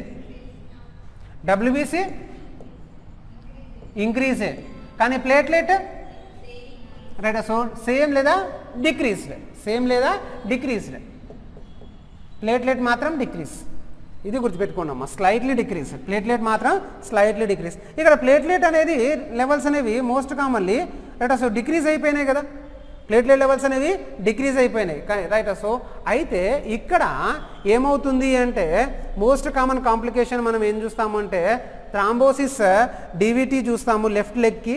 కారణం ఏంటి అంటే ఇక్కడ లెవెల్ ఆఫ్ కోయాగులేషన్ ఫ్యాక్టర్ ఏమవుతుంది అంటే ఇంక్రీజ్ అవుతుంది. మెయిన్లీ ఏంటి అంటే ఫైబ్రినోజన్ ఫ్యాక్టర్ ఉంటుంది కదా, ఫైబ్రినోజన్ ఫ్యాక్టర్ అనేది ఇంక్రీజ్ అవుతుంది. సో ఈ ఫైబ్రినోజన్ ఫ్యాక్టర్ ఇంక్రీజ్ అవ్వడం వల్ల కన్వర్టింగ్ ఏజెంట్స్ దగ్గరకు వచ్చేసరికి ఫైబ్రిన్ కన్వర్టింగ్ ఏజెంట్ దగ్గరకు వచ్చేసరికి ఏమవుతుంది అంటే డీప్ వెయిన్ థ్రాంబోసిస్ అనేది మనము లెఫ్ట్ లెగ్లో డివిటీ కేస్ ఆఫ్ లెఫ్ట్ లెగ్లో మనము చూడొచ్చు. అండ్ ఇక్కడ మోస్ట్ కామన్గా ఇంకొక కండిషన్ని కూడా మనం ప్రాబబుల్గా చెక్ చేసుకోవచ్చు. ఏంటి అంటే ప్రెగ్నెన్సీ టైంలో ఇక్కడ మోస్ట్లీ ఇక్కడ మనం చెక్ చేసుకున్నప్పుడు ఏంటి అంటే ప్రెగ్నెన్సీ టైంలో మనం అబ్జర్వ్ చేస్తున్నప్పుడు ఎనిమిక్ కండిషన్. ఎనిమియా అంటే ఆర్బీసీ కౌంట్స్ అనేవి ఇక్కడ ఏమవుతాయంటే ఇందాక హీమోడైలేషన్ ఎక్కువ జరుగుతుంది అన్నాను కదా, ఈ హీమోడైలేషన్ ప్రాసెస్ కనుక అలాగనే కంటిన్యూ అవుతున్నప్పుడు అది ఏమవుతాయంటే ఎనిమియా అవుతుంది. చాలా వరకు చాలామంది ఏం చేస్తారంటే ఎనిమిక్ అవుతుంది. అందుకనే మ్యాక్సిమం ప్రిఫరబుల్ ఆఫ్ ప్రెగ్నెన్సీ ఏంటి అంటే ఆర్బీసీ ట్యాబ్లెట్స్. ఎందుకు మోస్ట్గా అంటే ఆర్బీసీకి ప్రిఫరబుల్ ట్యాబ్లెట్స్ ఏంటి అంటే ఇక్కడ ఫోలిక్ ప్లస్ ఐరన్ని కలిపి ఆర్బీసీ ట్యాబ్లెట్ అంటాము. ఆర్బీసీ ట్యాబ్లెట్ని ప్రిఫరబుల్ చేస్తారు ఈ విధంగా. అయితే ఆర్బీసీ ట్యాబ్లెట్ వేసుకున్నా కూడా ఇక్కడ ఆర్బీసీ కౌంట్లో ఇంప్రూవ్మెంట్ రాలేదనుకోండి, అప్పుడు ఆ కండిషన్ ఏమంటామంటే ఎనీమియా అంటాము. ఇక్కడ వచ్చే ప్రెగ్నెన్సీ టైంలో వచ్చే అనీమియాని మనం ఏమని పిలుస్తామంటే ఫిజియోలాజికల్ ఎనీమియా అంటాము. ఎగ్జామ్ పాయింట్ ఆఫ్ వ్యూలో ఇది వెరీ ఇంపార్టెంట్ అండి. ఫిజియోలాజికల్ ఎనీమియా అనేది మనం ఎప్పుడు చూస్తామంటే ప్రెగ్నెన్సీ పీరియడ్లో ఉమెన్లో కలిగే చేంజెస్ వల్ల వచ్చే ఎనీమిక్ కండిషన్స్, హీమోడైలేషన్ వల్ల వచ్చే ఎనీమిక్ కండిషన్ని ఫిజియోలాజికల్ ఎనీమియా అంటాము. ఇది ఎగ్జామ్ పాయింట్ ఆఫ్ వ్యూలో బిట్. ఏ ఎనీమియా? Physiological anaemia. ఆ తర్వాత ఫిజియలాజికల్ ఎనీమియా తర్వాత మనం కంటిన్యూషన్లో మాట్లాడుకున్నప్పుడు మోస్ట్ ప్రాబబ్లీ మనకి ఎడిమా కూడా కనిపిస్తుంది కదండి. ఏం కనిపిస్తుంది? ఎడిమా. ఎడిమా ఏంటంటే ఇక్కడ వీనస్ రిటర్న్ అనేది మోస్ట్ కామన్లీ ఏంటి అంటే వీనస్ రిటర్న్ అనేది ప్రాపర్గా డెవలప్ కానప్పుడు వచ్చేది ఏంటి అంటే ఎడిమా అండి. సో అంటే ఏంటి అంటే నార్మల్గా మనము చూసినట్టయితే మోస్ట్ ప్రాబబ్లీ ఇక్కడ రైట్ సైడ్ ఆఫ్ బాడీలో ఏం చూస్తామంటే there is a decreased of venous return. So most commonly venous return అనేది ఏమవుతుంది అంటే డిక్రీజ్ అవుతుంది. వీనస్ రిటర్న్ అనేది మోస్ట్ కామన్లీ డిక్రీజ్ అవుతుంది. సో డిక్రీజ్ అవ్వడం వల్ల అక్కడ ఏమవుతుంది అంటే వీనస్ రిటర్న్ డిక్రీజ్ అయితే ఎడిమా ఫార్మేషన్ అనేది జరుగుతుంది. సో ఎడిమా ఫార్మేషన్ అనేది జరిగినట్టే ఈ ఎడిమా వల్ల కనుక వచ్చే ఆ ప్రెషర్ని ఏమంటామంటే పోస్చర్ హైపోటెన్షన్ అంటాము. సో ఇక్కడ పోస్చర్ హైపోటెన్షన్ అంటే తెలుసు కదండి. పోస్చర్ హైపోటెన్షన్ అంటే ఏంటి? ఆ పొజిషన్లో చేంజెస్ వల్ల వచ్చే హైపర్ టెన్షన్. అందుకనే మోస్ట్ కామన్లీ ఈ పోస్చర్ హైపోటెన్షన్ ఉంటుంది కదండి. పోస్చర్ అంటే తెలుసు కదండి, చేంజెస్ అంటే షేప్, పొజిషన్. ఏ పొజిషన్ అంటున్నా నేను ఇక్కడ? Right position. అమ్మ రైటే కదా, ఇందాక నేను చెప్పింది ఏంటి? రైట్ సైడ్ ఏమవుతుంది అంటే డిక్రీజ్డ్ ఆఫ్ వీనస్ రిటర్న్ అనేది రైట్ సైడ్లలో వీనస్ రిటర్న్ అనేది సరిగా డిక్రీజ్ అవుతుంది. అంటే రిటర్న్ అనేది కాదు ఆటోమేటిక్గా రైట్ సైడ్లో ఏమవుతుంది? ఎడిమా ఫార్మేషన్ జరుగుతుంది. దీనివల్ల వచ్చే కండిషన్ ఏంటి? So posture hypotension. So posture హైపోటెన్షన్కి ఇక్కడ మోస్ట్ కామన్ ఇంటర్వెన్షన్ ఏంటి? ప్రెగ్నెన్సీలో పోస్చర్ హైపోటెన్షన్ వచ్చినప్పుడు కామన్ ఇంటర్వెన్షన్ ఏంటి? ఏం చేయాలి? నువ్వు పెద్దగా ఏం చేయాల్సిన అవసరం లేదు. పోస్చర్ హైపోటెన్షన్ వచ్చిన అనుకోండి, recommended position is left lateral position. ఇది ఎగ్జామ్లో పెట్టు, left lateral position. Right side drain అనేది తగ్గడం వల్ల ఎడిమా ఫామ్ అయితే లెఫ్ట్ సైడ్కి రికమెండ్ చేయడమే నీ ఇంటర్వెన్షన్. దానివల్ల ఏమవుతుంది? ఏ హైపోటెన్షన్ తగ్గుతుంది అంటే ఆ పోస్చర్ హైపోటెన్షన్ అనేది తగ్గుతుంది. మోస్ట్ కామన్లీ పోస్చర్ హైపోటెన్షన్లో మోస్ట్ కామన్లీ మనం ఏం చూడొచ్చు అంటే ఇక్కడ decreasing of 20 mm of HG బీపీని చూడొచ్చు. బీపీలో ఎంత changes? Decreased of 20 mm of HG. 20 mm of HG కనుక బీపీలో డిక్రీజ్ అయినట్టయితే అదేంటంటే most commonly posture hypotension. So postural hypotension వల్ల వచ్చే ఆ కండిషన్ వల్ల నర్సింగ్ ఇంటర్వెన్షన్ ఏంటి అంటే most commonly there is a recommended of left lateral position. ఇది ఎగ్జామ్ పాయింట్ ఆఫ్ ఒక bit, left lateral position, right. So ఆ తర్వాత ఇదండి, రైట్. అండ్ ఇంకా మాట్లాడుకున్నట్టయితే రైట్. సో ఎడిమా అనేది ఇంకొక కండిషన్ ద్వారా కూడా రావచ్చు మనకి. ఇంకొక కండిషన్ ఏంటి అంటే అది ఫిజియలాజికల్ ఎడిమా అంటాము. ఫిజియలాజికల్ ఎడిమా ఏంటి అంటే ఆటోమేటిక్గా ఫిజియలాజికల్ ఎడిమా ఎప్పుడు వస్తుంది అంటే ఇందాక మనం మాట్లాడుకున్నప్పుడు రైట్ బ్లడ్లో కొన్ని చేంజెస్ మాట్లాడుకున్నాం కదా. ఇంకొక చేంజెస్ ఏంటంటే బ్లడ్లో ఆల్బుమిన్ లెవెల్స్, ఆల్బుమిన్ లెవెల్స్ అనేవి డిక్రీజ్ అవుతాయి. ఆల్బుమిన్ లెవెల్ డిక్రీజ్ అయితే ఆంకోటిక్ ప్రెషర్ ఆటోమేటిక్గా ఏమవుతుందండి? ఏమవుతుంది? డిక్రీజే కదా. ఎందుకంటే ఆల్బుమిన్ మెయింటైన్ చేసే ప్రెషర్ ఏంటి అంటే ఆంకోటిక్ ప్రెషర్. ఆల్బుమిన్ డిక్రీజ్ అయిందంటే ఆంకోటిక్ ప్రెషర్ కూడా డిక్రీజ్ అవుతుంది. రిజల్టింగ్ ఆటోమేటిక్గా ఏమవుతుంది అక్కడ రైట్. సో ఎడిమా ఫార్మేషన్ జరుగుతుంది. దీన్ని ఏమంటామంటే ఫిజియలాజికల్ ఎడిమా అంటాం. ఫిజియలాజికల్ ఎడిమా అనేది ప్రెగ్నెన్సీలో మోస్ట్ కామన్గా చూడవచ్చు ఆల్బుమిన్ లెవెల్స్ తగ్గడం వల్ల. గ్యాస్ట్రోఇంటెస్టైనల్ సిస్టమ్ చెప్పండి. మీకు గ్యాస్ట్రోఇంటెస్టైనల్ సిస్టంలో జిఐలో మోస్ట్ కామన్ జిఐ చేంజెస్ చెప్పండి. మీకు బాగా తెలుసు కదా జిఐ చేంజెస్ ఏంటండి? జిఐ చేంజెస్ మనం బాగా కనిపించేది మనకి రైట్. సో ఎందుకు నాజియా వామిటింగ్ అంటే మార్నింగ్ సిక్నెస్ కదా. అంటే ఏంటి? దేనివల్ల వస్తుంది? హెచ్సిజీ అనేది మోస్ట్ కామన్లీ ఎక్కువగా రైట్. సో నాజియా వామిటింగ్కి కారణం అవుతుంది. ఇది ఏం చేస్తుంది అంటే it helps to increased of nausea and vomiting. So ఈ నాజియా అండ్ వామిటింగ్ని నేనేమని పిలుస్తున్నానంటే మార్నింగ్ సిక్నెస్ అని పిలుస్తున్నాను. మార్నింగ్ సిక్నెస్ ఇది ఎక్కువగా ఇంకా ఇంక్రీజ్ అవుతుంది హెచ్సిజీ ఎప్పుడు అంటే ఎంటీ స్టమక్తో ఉన్నప్పుడు. ఒకటే గుర్తండి, ఎంటీ స్టమక్తో ఉందనుకోండి దీని యొక్క లెవెల్స్ అనేవి బీభత్సంగా ఇంక్రీజ్ అవుతాయి. అందుకనే మార్నింగ్ ఎంటీ స్టమక్తో ఉంటారు కాబట్టి most commonly nausea and vomiting వస్తుంది. ఇండ్యూస్డ్ ఎఫెక్ట్ ఆఫ్ ది ఏంటి, right, HCG, right. So and ఇక్కడ most commonly ketone bodies develop అవుతూ ఉంటాయి. అండ్ ఇక్కడ మోస్ట్ కామన్లీ ఇంక్రీజింగ్ ఆఫ్ ఒకటి చూడొచ్చండి ఏంటంటే సెన్స్ ఆఫ్ స్మెల్ని బీభత్సంగా ఇంక్రీజ్ అవుతాయి. ఇక్కడ సెన్స్ ఆఫ్ స్మెల్ అనేది బీభత్సంగా ఇంక్రీజ్ అవుతాయి, సెన్స్ ఆఫ్ స్మెల్ అనేది, రైట్. సో అందుకనే రైట్. సో ఏది కరెక్ట్గా వాసన చూసినా కానీ డిసైరబుల్గా ఉంటుంది. ప్రెగ్నెన్సీ వాళ్ళలో ఏది సెన్స్ ఆఫ్ స్మెల్ అనేది దూరంగా చూసినా కానీ ఎలా ఉంటుంది అంటే డిజైరబుల్గా ఉంటుంది, రైట్. సో అండ్ ఇక్కడ మోస్ట్ కామన్లీ ఏంటి అంటే స్టమక్లో ఇక్కడ ఫ్రీక్వెన్సీ ఎపిసోడ్గా తినాలి అని ఎందుకు అంటామంటే ఫ్రీక్వెన్సీ ఎపిసోడ్గా తినాలని అంటారు. ఒకేసారి ప్రెగ్నెన్సీ వాళ్ళు ఎక్కువగా తినొద్దనేసి ఎందుకు అంటారంటే ఫ్రీక్వెన్సీ ఎపిసోడ్ తెలుసు కదండి. ఫ్రీక్వెన్సీ ఎపిసోడ్ అంటే ఇక ప్రెగ్నెన్సీ అంటేనే యాక్చువల్లీ అడ్వైజబుల్ ఏంటి అంటే హోమ్ అరెస్ట్. ఎందుకు హోమ్ అరెస్ట్ అంటే యాక్చువల్లీ ఫుడ్ తీసుకునేటప్పుడు ఫ్రీక్వెన్సీ ఎపిసోడ్లో తీసుకోవాలి, న్యూట్రిషనల్ బ్యాలెన్స్ ఉండాలి, స్ట్రెస్ అనేది ఎక్కువగా పడకూడదు. ఎందుకు అంటే every factor which has to influencing the womb, మెటర్నల్లో ఉండే ప్రతి ఫ్యాక్టర్ అనేది మనకు తెలియదు కానీ ఎవరి మీద ఎఫెక్ట్ చేస్తుందంటే ఊంబ్ మీద. అంటే womb can perceive the each and every activity of mother. తెలుసా మీకు గమ్మత్తైన విషయం ఏంటి అంటే మదర్కి కనుక సాంగ్స్ వినే అలవాటు ఉంటే మదర్ సాంగ్ని ఎంజాయ్ చేస్తే లోపల ఫీటల్ కూడా సాంగ్స్తో ఎంజాయ్ చేస్తారు. తెలుసా మీకు ఈ logic, right. So that is called as a reflectional mechanism. ఎలా ఉంటుందంటే అలా ఉంటుంది. సో ఇక్కడ ఏంటి అంటే ఫ్రీక్వెన్సీ ఎపిసోడ్లు తినాలండి ఫుడ్ తినేటప్పుడు. ఎందుకు ఫ్రీక్వెన్సీ ఎపిసోడ్లు తినాలంటే ఇక్కడ ఒక రీజన్ ఉంది. ఏంటి అంటే ప్రెగ్నెన్సీ టైంలో హెచ్సిఎల్ లెవెల్స్ అనేవి డిక్రీజ్ అవుతాయి, అరిగించే పెప్సిన్ కూడా లెవెల్స్ అనేవి కూడా స్టమక్లో డిక్రీజ్లో ఉంటుంది. హెచ్సిఎల్ కూడా డిక్రీజ్లో ఉంటుంది, దాన్ని అరిగించే పెప్సిన్ కూడా డిక్రీజ్లో ఉంటుంది. మోస్ట్ కామన్లీ ఈ రెండు డిక్రీజ్ అవ్వడం వల్ల మనం ఒకేసారి ఎక్కువగా తినేసామనుకోండి అదేమవుతుందంటే వామిటింగ్ సెన్సేషన్ వస్తుంది. ఏమొస్తుంది, వామిటింగ్ సెన్సేషన్ వస్తుంది, రైట్. సో ఆ విధంగా చూస్తాము, రైట్. సో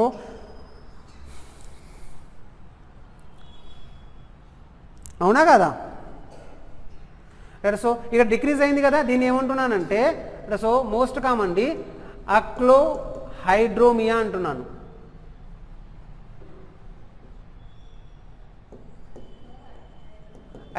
యాక్లో అంటే క్లోర్, ఏ అంటే ఆప్షన్ అండి, అంటే హైడ్రోక్లోరిక్ కదండి, ఏ హైడ్రోక్లోరిక్, ఏ క్లోరోడ్రీమియా, ఏ క్లోరోఎడ్రీమియా అంటే decreasing of the HCl level అనేది డిక్రీజ్ అవుతూ ఉంటుంది. అది ఎక్లోర్ హైడ్రీమియా చూస్తాము, హైడ్రియాలో చూస్తాము మోస్ట్ కామన్లీ.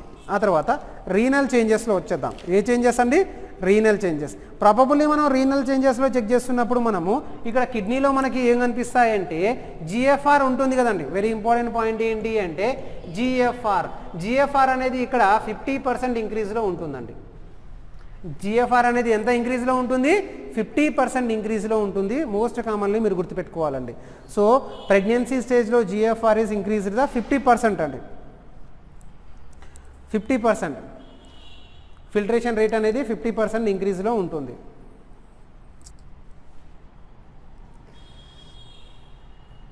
రైట్. సో 50%లో ఉంటుంది.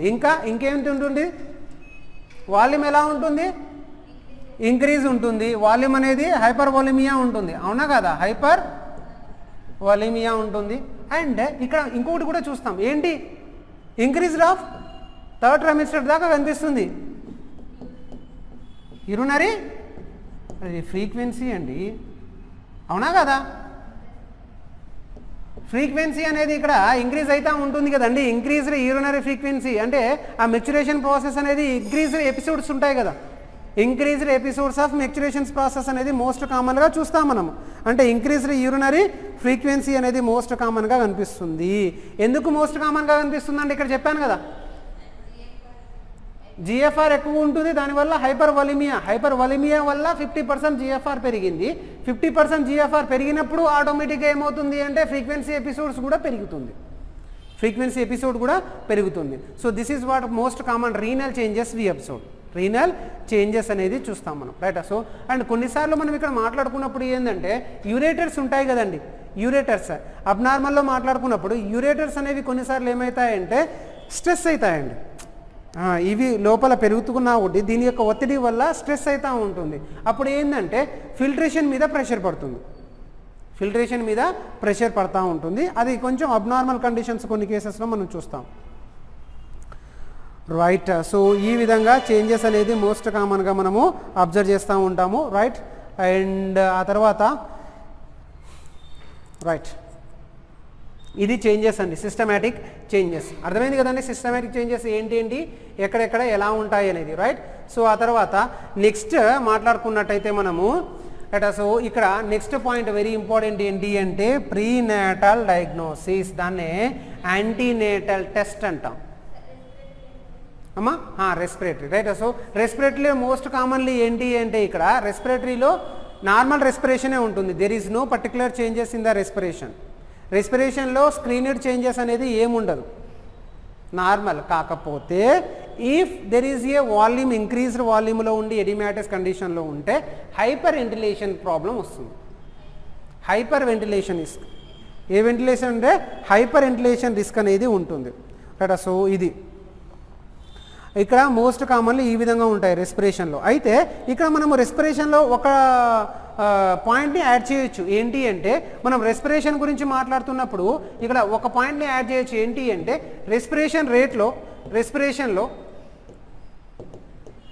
ఆటోమేటిక్గా కార్డియాక్ పెరిగిందంటే రెస్పిరేషన్ రేట్ కూడా పెరుగుతుంది కదా అప్రాక్సిమేట్లీ. అయితే ఇక్కడ టైడల్ వాల్యూమ్ ఉంటుంది కదా, టైడల్ వాల్యూమ్ తెలుసా మీకు? What is tidal volume? Right. So normal breath వాల్యూమ్నే టైడల్ వాల్యూమ్ అంటామండి. నార్మల్ ఇన్స్పిరేషన్ ఎక్స్పిరేషన్ వాల్యూమ్ని ఏమంటామంటే టైడల్ వాల్యూమ్. యాక్చువల్గా నాన్ ప్రెగ్నెన్సీలో 500 ఉంటుంది, నాన్ ప్రెగ్నెన్సీలో 500 ఉంటుంది. ప్రెగ్నెన్సీ దగ్గరకు వచ్చేసరికి అది ఎంతగా మారుతుందంటే ప్రెగ్నెన్సీలో మోస్ట్ ప్రాబబ్లీ టైడల్ వాల్యూమ్ కాల్డ్ వచ్చే 650 అండి. ఇది ఎగ్జామ్లో ఒక బిట్. రెస్పిరేషన్లో టైడల్ వాల్యూమ్ అనేది నార్మల్గా ఎంత ఉంటుందంటే 500 ఉంటుంది. ఇది దేంట్లో? నాన్ ప్రెగ్నెన్సీలో. ప్రెగ్నెన్సీ దగ్గరకు వచ్చేసరికి ఎంత మారుతుందంటే 650. రెస్పిరేషన్ రేట్లో పెద్ద చేంజెస్ ఏమి ఉండవు అండి, మ్యాక్సిమం నార్మలే ఉంటుంది. రైట్. సో అప్పుడప్పుడు స్లైడ్గా చేంజ్ అవుతూ ఉంటుంది. రైట్. సో ఎప్పుడు చేంజ్ అయ్యే అవకాశం ఉంటుందంటే హైపర్ వెంటిలేషన్ కండిషన్ అండి, హైపర్ వెంటిలేషన్ కండిషన్. ఇది ఓన్లీ మనకి ఎప్పుడు కనిపిస్తుంది అంటే 3rd ట్రైమినిస్టర్లోనే కనిపిస్తుంది. హైపర్ వెంటిలేషన్ కండిషన్ ఏ ట్రైమినిస్టర్లో? 3rd ట్రైమినిస్టర్లోనే కనిపిస్తుంది. ఎందుకంటే రెస్పిరేటరీ 3rd ట్రైమినిస్టర్ అండి. ఎందుకంటే ఇక్కడ రెస్పిరేటరీ ఆల్కలోసిస్ ఉంటుంది. ఏముంటుందంటే రెస్పిరేటరీ ఆల్కలోసిస్ ఉంటుంది.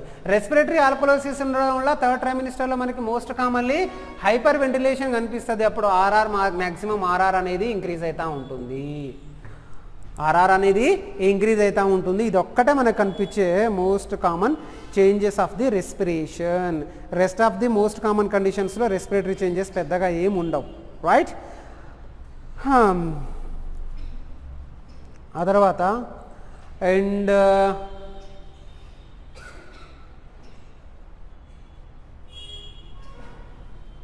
రైట్, నెక్స్ట్ ఏంటి? Antenatal test. So antenatal test లేదా స్క్రీనింగ్ టెస్ట్ దగ్గరకు వచ్చేసినట్టయితే మోస్ట్ కామన్లీ మనము స్క్రీనింగ్ టెస్ట్ని చేస్తున్నప్పుడు ఇక్కడ lab ఇన్వెస్టిగేషన్స్లో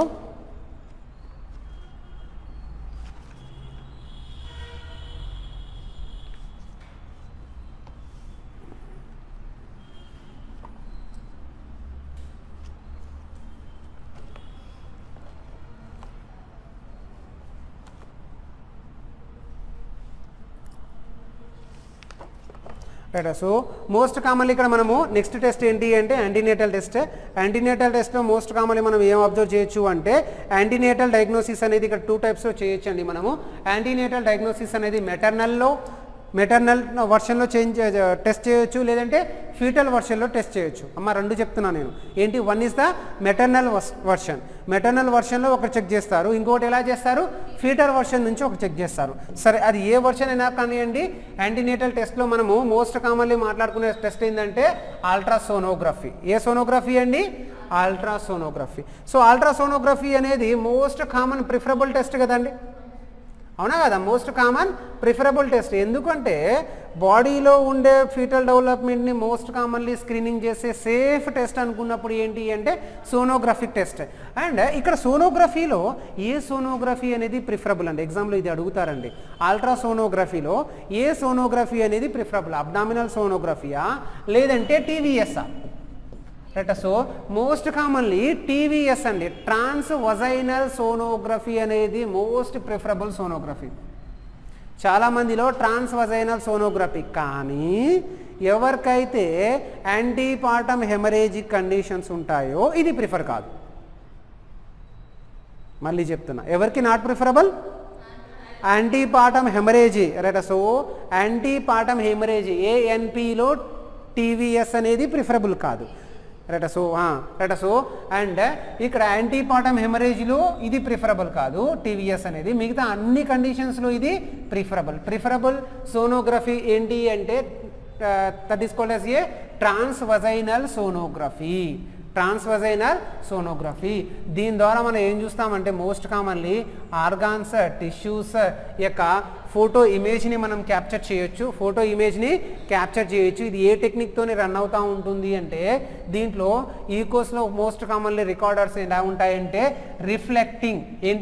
reflecting refraction of tissue అనే టెక్నిక్తో ఇది రన్ అవుతూ ఉంటుంది. మోస్ట్ కామన్లీ మనము జెస్టేషనల్ పీరియడ్లో రైట్. సో ఇక్కడ అల్ట్రాసోనోగ్రఫీలో మనము ట్రాన్స్వజైనల్ అనేది మోస్ట్ కామన్లీ చూస్తాము.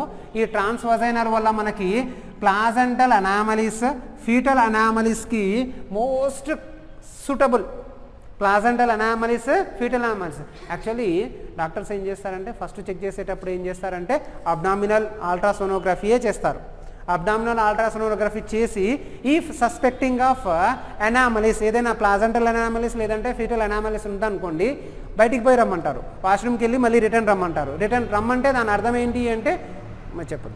సరే, ఏం లేదు, fetal anomalies and placental anomalies అనేవి మోస్ట్లీ ట్రాన్స్వజైనల్ రూట్ ద్వారానే చెక్ చేస్తారు.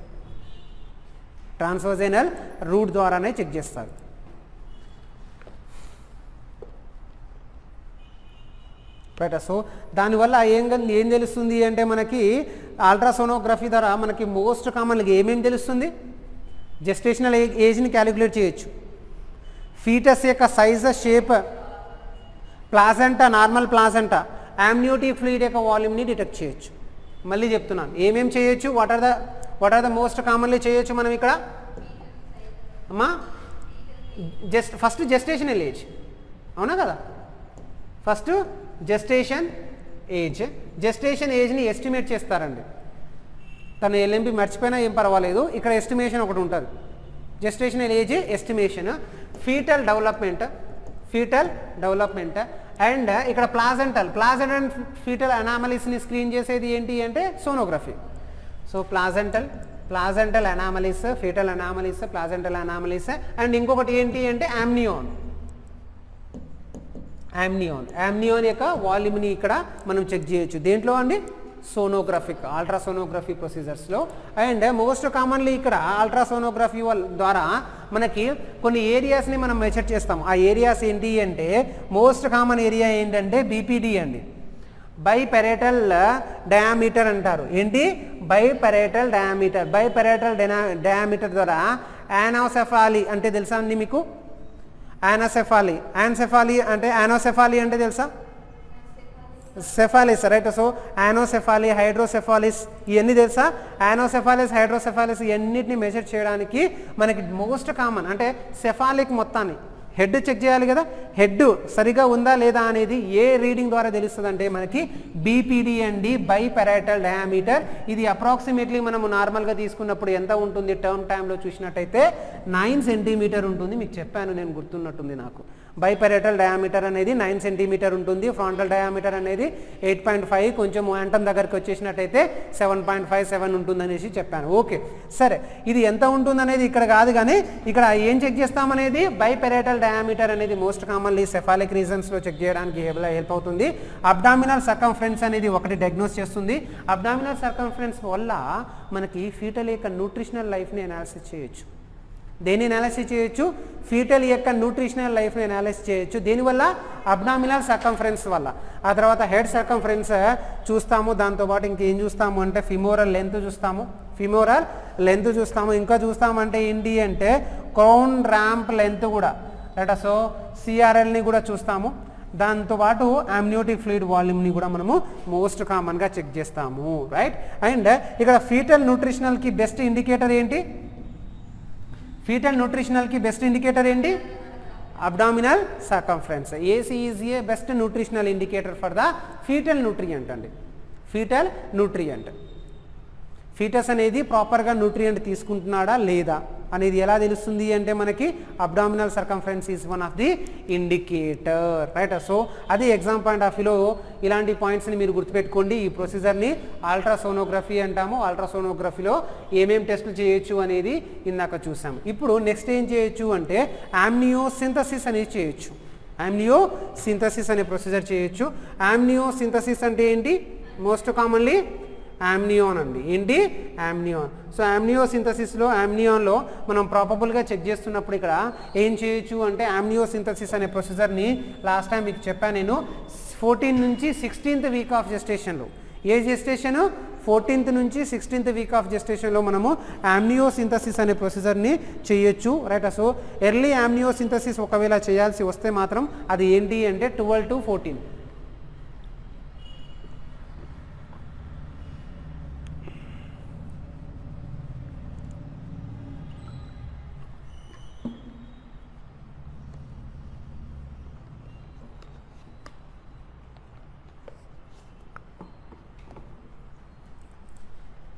రైట్. ఓకే, వచ్చేయండి. ఎక్కడ వచ్చినాను నేను? యామ్నియాన్. యామ్నియోసింథసిస్ ఎప్పుడు చేస్తాం మనం? మోస్ట్ కామన్లీ 14 నుంచి 16th వీక్ ఆఫ్ జెస్టేషన్లో చూస్తాము. అండ్ ఒకవేళ ఎర్లీ యామ్నియోసింథసిస్ అంటే ఎర్లీ అనుకున్నప్పుడు ఎంత అంటే 12 నుంచి 14 week of gestation.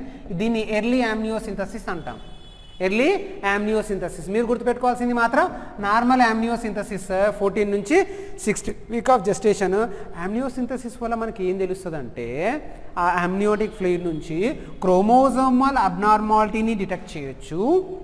Chromosomal abnormality అండి, చెప్తాను. ప్రోటీన్ పేరు కూడా ఆల్ఫా ఫీటోప్రోటీన్. లంగ్ మెచ్యూరిటీస్ని మనము డిటెక్ట్ చేయొచ్చు. ఫీటల్ లంగ్ మెచ్యూరిటీని అండ్ సెక్స్ ఆఫ్ ఫీటస్ని డిటెక్ట్ చేయొచ్చు, రైట్. సో అండ్ ఇక్కడ ఎగ్జామ్లో ఇదే బిట్ అండి. Amniocentesis procedure for the purpose of following except. Amniocentesis procedure is for the purpose of following except. ఎప్పుడెప్పుడు యామ్నియోసింథసిస్ చేయాలి అంటే if there is a chromosomal abnormality hereditary risk ఎవరికైతే ఉంటుందో, ఎవరికమ్మా? Hereditary risk of chromosomal diseases ఉంటాయి కదా. Hereditary risk of chromosomal diseases కనుక ఉన్నట్టయితే ఇక్కడ గుర్తుపెట్టుకోవాల్సిన సంకేతం ఏంటి అంటే there is a preferable of a amniocentesis. కొంతమందికి ఫీటల్ లంగ్ మెచ్యూరిటీ అనేది కూడా ఉంటుందండి. ఫీటస్లో లంగ్ మెచ్యూరిటీ కాకపోవడానికి కారణము సర్ఫెక్టెంట్ మీకు చెప్తాను ఒక నిమిషము. ఆ తర్వాత సెక్స్ ఆఫ్ ఫీటస్ అనేది. సో ఈ విధంగా మనము చెక్ చేస్తున్నప్పుడు మనకి ఫస్ట్ 2 ఫ్యాక్టర్స్, దీన్ని అయితే నేను ఎక్స్పాండ్ చేయలేను కానీ ఈ రెండిట్లో మాత్రం ఎక్స్పాండ్ అయితే చేయొచ్చు. ఈ ఎక్స్పాండ్ చేస్తున్నప్పుడు నేను ఏంటంటే క్రోమోజోమల్ అబ్నార్మాలిటీని ఎలా డిటెక్ట్ చేస్తారు సార్? సో మెటర్నల్లో క్రోమోజోమల్ అబ్నార్మాలిటీని డిటెక్ట్ చేయడానికి ఇక్కడ ఒక టూల్ ఉంటుంది. మీకు ఇలా గ్రాఫ్ ఉంటుంది. ఎప్పుడైనా గ్రాఫ్ చూసారా? ఇది డబుల్ మార్కర్ ట్రిపుల్ మార్కర్లో కూడా కనిపిస్తుంది. డబుల్ మార్కర్ ట్రిపుల్ మార్కర్ చెప్తాను అవేంటో కూడా. ఈ గ్రాఫ్ ఏంటి అంటే యాక్చువల్లీ ఈ గ్రాఫ్ అనేది దేన్ని డిటెక్ట్ చేస్తుంది అంటే ఈ గ్రాఫ్లో మనం మోస్ట్ కామన్లీ అబ్జర్వ్ చేయాల్సింది ఏంటంటే ఫీటోప్రోటీన్ లెవెల్స్ అనేది ఆల్ఫా ఫీటోప్రోటీన్ అనేది ఉంటుందండి. ఇది ఆల్ఫా ఫీటోప్రోటీన్, ఇది వెరీ వెరీ ఇంపార్టెంట్ అండి. ఆల్ఫా ఫీటోప్రోటీన్ లెవెల్స్ అంటే ఏఎఫ్పి లెవెల్స్ కనుక ఇంక్రీజ్డ్ అయినట్టయితే ఏఎఫ్ఈ లెవెల్స్ కనుక ఇంక్రీజ్డ్ అయినట్టయితే most common congenital abnormality called as ఏంటి? ఏఎఫ్ఈ ఇంక్రీజ్ అయితే, ఏఎఫ్పి ఇంక్రీజ్ అయితే మనం ఒక డయాగ్నోసిస్కి రావచ్చు. ఏంటి? Neural tube defect. అంటే ఇక్కడ NTD most commonly NTD is equal to AFP increased. ఇది షార్ట్ కట్ కోడ్ అండి. AFP increased is equal to NTD. Neural tube defect ఉంది అంటే పక్క ఆల్ఫా ఫీటో ప్రోటీన్ లెవెల్స్ అనేవి ఇంక్రీజ్ అవుతాయి. అమ్నియోటిక్ ఫ్లూయిడ్ నుంచి అనాలిసిస్ చేస్తే ఎగ్జామ్ పాయింట్ ఆఫ్ వ్యూలో ఇది ఒక స్క్రీనింగ్ కోడ్. ఫీటల్ మెచ్యూరిటీ తెలియాలి అంటే వెరీ సింపుల్ కదండి. ఫీటల్ మెచ్యూరిటీ కోసం మనం ఏం చేస్తాము అంటే ఫీటల్ మెచ్యూరిటీ అనేది దేనివల్ల ఉంటుంది? సర్ఫెక్టెంట్. అవునా కదా? అంతే కదా. సర్ఫెక్టెంట్లో ఎవరెవరు ఉంటారు? అరే సర్ఫెక్టెంట్లో ఎవరెవరు ఉంటారండి? మీకు చెప్పాను కదండి, సర్ఫెక్టెంట్లో 2 ప్రోటీన్స్ ఉంటాయనేసి. ఏంటండి ఆ ప్రోటీన్స్? Lecithin and స్పింగోమైలిన్. చెప్పాను కదండి మీకు, లెసిథిన్ అండ్ స్పింగోమైలిన్. దాని రేషియో కూడా చెప్పాను, 2:1 అనేసి. లెసిథిన్ 2 పోర్షన్ ఉంటే స్పింగోమైలిన్ 1 పోర్షన్ ఉంటుంది. అది ఏం చేస్తుంది అంటే లంగ్స్కి మధ్యన ర్యాపిడ్, మొన్ననే చెప్పాను నేను, లంగ్స్కి మధ్యన ఆ ర్యాపిడీని కంట్రోల్ చేస్తుంది. దానివల్ల ఏముందంటే అలియోలాస్ యొక్క ఎక్స్పాన్షన్ అనేది జరుగుతుంది. ఒకవేళ సర్ఫెక్టెంట్ అనేది సఫిషియెంట్లో లేదనుకుంటే ఆటోమేటిక్గా ఏమవుతుంది? లంగ్స్లో అలియోలైస్ అనేవి ఎక్స్పాండ్ కాకపోతే దాన్ని ఏమంటామంటే లంగ్స్ మెచ్యూరిటీ డ్రాప్ అంటాం.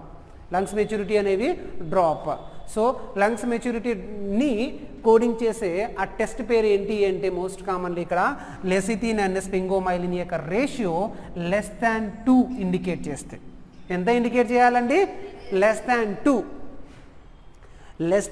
ఆఫ్ లెసిథిన్ అండ్ స్పింగోమైలిన్ని ఇండికేట్ చేసినట్టయితే మనం ఏం చూస్తాము అంటే there is A so lungs యొక్క మెచ్యూరిటీ అనేది తగ్గిపోయినట్టే. మోస్ట్ కామన్గా మీరు ఇది గుర్తుపెట్టుకోవాలి, right?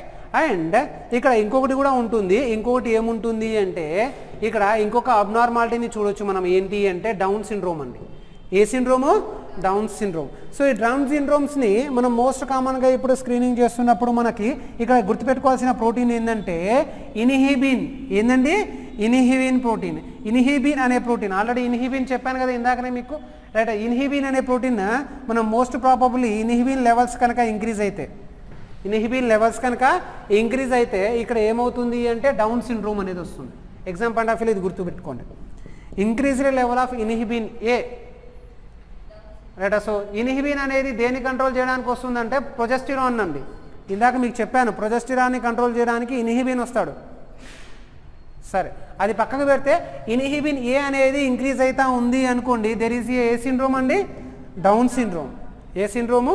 Down syndrome, right? So ఇది అమ్నియోటిక్ ఫ్లూయిడ్లో నుంచి, right? So and amniotic fluid వల్ల మనకి ఇంకొక ఐడెంటిఫికేషన్ కూడా జరగవచ్చు. ఏంటి అంటే అమ్నియోటిక్ ఫ్లూయిడ్ వల్ల మనకి అలిగోహైడ్రామియా, పాలీహైడ్రామియా అని కూడా మనం స్క్రీన్ చేయొచ్చు. అలిగోహైడ్రామియా అండ్ పాలీహైడ్రామియా అని కూడా మనము స్క్రీన్ చేయొచ్చు, రైట్? సో మనము నార్మల్ ఇక్కడ మనం ఏం మాట్లాడుకోవచ్చు అంటే there is a normal amniotic fluid ఇండెక్స్లో, నార్మల్ అమ్నియోటిక్ ఫ్లూయిడ్ యొక్క ఇండెక్స్లో అమ్నియోటిక్ ఫ్లూయిడ్ ఎలా ఉంటుంది, ఎంత ఉంటుంది, కలర్ చేంజెస్ అవన్నీ నేను చెప్పేశాను. సో అమ్నియోటిక్ ఫ్లూయిడ్ యొక్క ఇండెక్స్లో దాన్ని ఏఎఫ్ఐ అంటాము. ఎంత అంటే 5 నుంచి 25 సెంటీమీటర్. ఇది కూడా చెప్పాను నేను. Amniotic, so normal amniotic fluid index ఎంత అంటే 5 నుంచి 25 సెంటీమీటర్స్. నార్మల్ అమ్నియోటిక్ ఫ్లూయిడ్ యొక్క ఇండెక్స్ ఎంత అంటే 5 నుంచి 25 సెంటీమీటర్స్. 5 నుంచి 25 సెంటీమీటర్స్ మోస్ట్ కామన్లీ మనకు అనిపిస్తుంది. అండ్ నెక్స్ట్ కనుక మనం మాట్లాడుకున్నట్టయితే ఇక్కడ మోస్ట్ కామన్గా, right? So next continuation.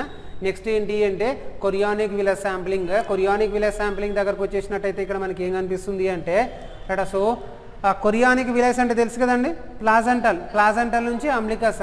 So ఈ కొరియానిక్ విలస్ శాంప్లింగ్ వల్ల మనకి ఎప్పుడు కనిపిస్తుంది అంటే most probably 10th week of gestation తర్వాతనే చూస్తాము. ఎందుకు చూస్తామంటే కొరియానిక్ విలస్ శాంప్లింగ్ వల్ల మనకి మోస్ట్ కామన్గా ఏదైనా జెనెటికల్ అబ్నార్మాలిటీ ఉంటే కొరియానిక్ విలస్ శాంప్లింగ్ అంటే సివిఎస్ ద్వారా చూడొచ్చు. కొరియానిక్ విలస్ శాంప్లింగ్ ద్వారా ఏం చూడొచ్చు అంటే genetical abnormalities. CVS is equal genetical abnormality. జెనెటికల్ అబ్నార్మాలిటీని చెక్ చేయొచ్చు రైట్. సో ఇది ఏంటి అంటే కొంచెం ఇన్వెసివ్ ప్రొసీజర్ అండి, అంటే ఆపరేషనల్ ప్రొసీజర్, యాస్పిరేట్ చేయాలి కదండి, సర్జికల్ ప్రొసీజర్ అండి. సో ఈ ప్రొసీజర్ ద్వారా మోస్ట్ కామన్గా మనము కొన్ని సైడ్ ఎఫెక్ట్స్ కూడా ఉండొచ్చు. ఏంటి అంటే బ్లీడింగ్, ఇన్ఫెక్షన్, మిస్క్యారేజ్, ప్రీటర్మ్స్ ఇలాంటి ఎఫెక్ట్స్ అనేవి ఉండొచ్చు. అండ్ దీంట్లో ఏంటి అంటే మోస్ట్లీ మనం చెక్ చేస్తున్నప్పుడు సివిఎస్లో ఇది కూడా వెరీ ఇంపార్టెంట్ అండి. ఏంటంటే RH నెగిటివ్ ఉమెన్స్ అనేది most commonly right. So RH negative ఉమెన్స్ని ఏమి ఇవ్వాలి మనము? RH ఇమ్యునోగ్లోబులిన్ ఇవ్వాలి. ఎంత అంటే మోస్ట్ కామన్లీ ఎంత ఇవ్వాలి అంటే 100 మైక్రోగ్రామ్స్ అనేవి ఇవ్వాలి. సో ఈ RH ఇమ్యునోగ్లోబులిన్ ఏజెంట్స్ని ఆఫ్టర్ సివిఎస్ తర్వాత కంపల్సరీ ఇవ్వాలి రైట్. సో ఎగ్జామ్లో ఏం అడుగుతారంటే the doctor is planning for the ఏంటి అంటే CVS, doctor is planning for the CVS. So nurse should be remember the intervention. Doctor కనుక ఇది కొరియోనిక్ విలేజ్ శాంప్లింగ్ ప్రొసీజర్ని కనుక చేశారంటే అప్పుడు మనం గుర్తుపెట్టుకోవాల్సిన important point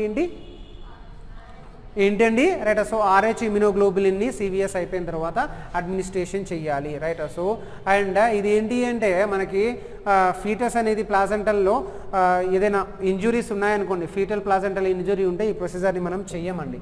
most commonly avoidable procedure during the fetal and placental injuries. And cordocentesis కూడా చేస్తాము right. So కార్డియోసింథసిస్ కూడా చేస్తాము. ఈ కార్డియోసింథసిస్ ఇది కూడా ఒక రకమైన రైట్. So invasive ప్రొసీజరేనండి. అంటే ఏంటి దీంట్లో కార్డియోసింథసిస్లో ఏం చేస్తామంటే మోస్ట్ కామన్లీ రైట్. సో కార్డియోసింథసిస్ని మనం ఇంకొక పేరుతో కూడా చేయొచ్చు. కార్డ్లో నుంచి సింథసిస్ చేయాలి అంటే ఇక్కడ percutaneous umbilical cord blood sampling PUBS ఇది వెరీ ఇంపార్టెంట్ అండి. PUBS దీని అబ్రివేషన్ ఫుల్ ఫామ్ అడుగుతారు ఎగ్జామ్లో. ఎక్కువగా అడిగింది ఏంటంటే ఇది ఫుల్ ఫామ్ అండి. What is PUBS? Percutaneous umbilical cord. Percutaneous నుంచి అంబ్లికల్ కార్డ్కి blood sampling. Percutaneous umbilical cord blood sampling. So దీంట్లో నుంచి మోస్ట్ కామన్లీ మనం బ్లడ్ డ్రా చేస్తాము. ఈ శాంపిలింగ్ అనేది మోస్ట్ కామన్లీ ఇక్కడ ఏంటంటే మనము స్కిన్ నుంచి అంబ్లికల్ కార్డ్ నుంచి బ్లడ్ శాంప్లింగ్ తీస్తాం. దాన్ని పర్క్యుటేనియస్ అంబ్లికల్ కార్డ్ బ్లడ్ శాంప్లింగ్ అంటున్నాను. ఇక్కడ ఇది ఎప్పుడు చేస్తారంటే ప్రిఫరబుల్ ఏంటి అంటే మోస్ట్ కామన్లీ 18 నుంచి 20 వీక్స్ ఆఫ్ రైట్. సో జెస్టేషన్లో most commonly the umbilical cord with the a needle అంటే స్పెషల్ అబ్డామినల్ నిడిల్ ఉంటుంది, ఆ నిడిల్తో చేస్తాము. దాన్ని అమ్నియోటిక్ శాక్లోకి ఇన్సర్ట్ చేసి దాని నుంచి మనం ఈ యాస్పిరేషన్ అనేది చేస్తాము రైట్. సో అండ్ ఇక్కడ మోస్ట్ కామన్లీ దీని వల్ల ఏం చేస్తుందంటే మనకి ఏదైనా ఫీటల్లో WBC కౌంట్స్ లేదంటే ఇన్ఫెక్షన్ స్టేట్స్ లేదంటే ఏమైనా బయోకెమికల్ స్టడీస్ చేయాలి అనుకుంటే మనము దేన్ని చేయొచ్చు అంటే కార్డియోసింథసిస్ చేయొచ్చు. కార్డియోసింథసిస్ అనేది రేర్ రికమెండెడ్ అండి రైట్. సో అంటే ఇన్ఫెక్షన్ ఎక్కువగా ఉంది అనుకున్నప్పుడు మాత్రమే కార్డియోసింథసిస్ చేస్తాం. బ్లడ్ ఇన్ఫెక్షన్ ఎక్కువగా ఉందండి, ఫీటల్ బ్లడ్ ఇన్ఫెక్షన్ ఎక్కువగా ఉంది, ఫీటల్ లైఫ్లో కూడా బ్లడ్ ఇన్ఫెక్షన్ ఎక్కువగా ఉన్నట్టయితే అప్పుడు ఏం చేస్తారు? కార్డియోసింథసిస్ అనేది చేస్తాము రైట్. సో ఆ తర్వాత దీంతో పాటు నెక్స్ట్ మనం కనుక వెళ్ళిపోయినట్టయితే సో ఇదండి రైట్. అంటే ఇక్కడ అడిగితే ఇంకేమైనా అడిగే అవకాశం ఉంది. ఏం అడుగుతారంటే కార్డియోసింథసిస్ ప్రొసీజర్ చేసేటప్పుడు ఏ నిడిల్, ఇందాక స్పెషల్ అబ్డామినల్ అన్నాం కదా, అది ఎంత సైజ్ ఉంటుంది అంటే 25 gauge అండి. స్పెషల్ నిడిల్ అని చెప్పాను కదా, స్పెషల్ నిడిల్ ఎంత గేజ్ ఉంటుంది size? 25 gauge. If the doctor is planning for the cardiosynthesis procedure, what is the size of the needle అని అడుగుతాడు. What is the size of the needle? కార్డియోసింథసిస్ కనుక doctor procedure చేస్తున్నప్పుడు size of the needle ఏంది అంటే 25 gauge అండి. 25 gauge.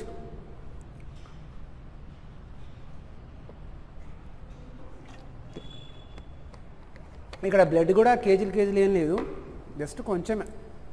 Blood collections కూడా ఎంత అంటే ఈ నిడిల్తోని 0.5 నుంచి 1 ml బ్లడ్ కలెక్ట్ అవుతుంది అంతే. 0.5 నుంచి 1 ml బ్లడ్ కలెక్ట్ అవుతుంది రైట్. సో మోస్ట్లీ ఏ వీక్ అంటున్నాను, దీంట్లో వీక్ ఈజ్ వెరీ ఇంపార్టెంట్ అండి. 18 నుంచి 20 weeks of gestation. So amniocentesis procedure properly doctor plan చేస్తున్నాడు అంటే కార్డియోసింథసిస్ ప్రొసీజర్ని డాక్టర్ ప్రాపబుల్గా ప్లాన్ చేస్తున్నారంటే ఎప్పుడు రైట్. సో అదే అమ్నియోసింథసిస్ అయితే 14 నుంచి 16 ఇదే డిఫరెంట్ అండి. ఇక్కడ 14 నుంచి 16 ఇది యామ్నియాన్, 18 నుంచి 20 వీక్స్ ఏమో కార్డియోసింథసిస్. ఇది మీరు డిఫరెన్షియేషన్లో గుర్తుపెట్టుకోవాలి. యామ్నియోసింథసిస్ ఎప్పుడు జరుగుతుంది, కార్డియోసింథసిస్ అనేది ఎప్పుడు జరుగుతుంది. నెక్స్ట్ ప్రొసీజర్కి వచ్చేసినట్టయితే ఇవి మోస్ట్ కామన్లీ మెటర్నల్లో జరుగుతూ ఉంటాయి ఈ ప్రొసీజర్స్ అన్ని. ఈ ప్రొసీజర్స్ అండ్ కిక్ టెస్ట్ కూడా ఉంటుంది ఇక్కడ. కిక్ టెస్ట్ అండి, కిక్ అంటే సో వాడు మూమెంట్స్ అండి. కిక్ టెస్ట్ అనేది మూమెంట్స్. మోస్ట్ కామన్లీ ఇక్కడ ఫీటల్ కిక్లు అనేవి సో ఫీటల్ యొక్క మూమెంట్ని అబ్జర్వ్ చేస్తూ ఉంటారు. ఫీటల్ యొక్క మూమెంట్ని అబ్జర్వ్ చేస్తూ ఉంటారు. దాన్ని ఏ టెస్ట్ అంటాము, కిక్ టెస్ట్ అంటాము. కిక్ టెస్ట్ ఎప్పుడు చేస్తారని అడుగుతారండి. 28 వీక్ ఆఫ్ జెస్టేషన్లో చేసే టెస్ట్ కిక్ టెస్ట్ అండి. Kick test is a one of the positive pregnancy test. అమ్మా కిక్ టెస్ట్ అంటే ఏంటి అంటే దీన్ని ఏమని పిలుస్తున్నాను, కిక్ టెస్ట్ని పాజిటివ్ ప్రెగ్నెన్సీ టెస్ట్. దీన్ని ట్రూ టెస్ట్ అంటాం. ట్రూ టెస్ట్ ఏంటంటే ఆఫ్టర్ 28 వీక్ ఆఫ్ జెస్టేషన్లో ఫీటల్ మూమెంట్స్ని అబ్జర్వ్ చేస్తారండి. యాక్చువల్గా ఎన్ని కౌంట్లు అంటే 1 అవర్కి యాక్చువల్గా ద కౌంట్ అనేది 1 అవర్కి ఉంటుంది. 1 అవర్కి కౌంట్ చేసేటప్పుడు మోస్ట్లీ మనం ఎలా కౌంట్ చేస్తామంటే ఇక్కడ చూడండి అమ్మా, మోస్ట్ కామన్లీ మనం కౌంట్ చేసేటప్పుడు ఇక్కడ ఇగో morning, afternoon, evening 3 times 1 kick right. So kick for hour right. So 3 times అండి కిక్ ఫర్ అవర్. అంటే ఇక్కడ 1 కిక్ అంటే 1 కిక్ 3 times 3 ఈవినింగ్ మార్నింగ్ ఎన్ని కిక్లని multiply with the count of the 4 అండి. Multiply with the count of the 4. So కిక్ని దేంతో multiply చేస్తాం మనము, కౌంట్ ఆఫ్ 4 అండి. కౌంట్ ఆఫ్ 4 అంటే ఆ మొత్తాన్ని తీసుకొచ్చి ఏమంటామంటే మనము డైలీ ఫీటల్ మూమెంట్ కౌంట్ డిఎఫ్ఎంసి అంటాం. డిఎఫ్ఎంసి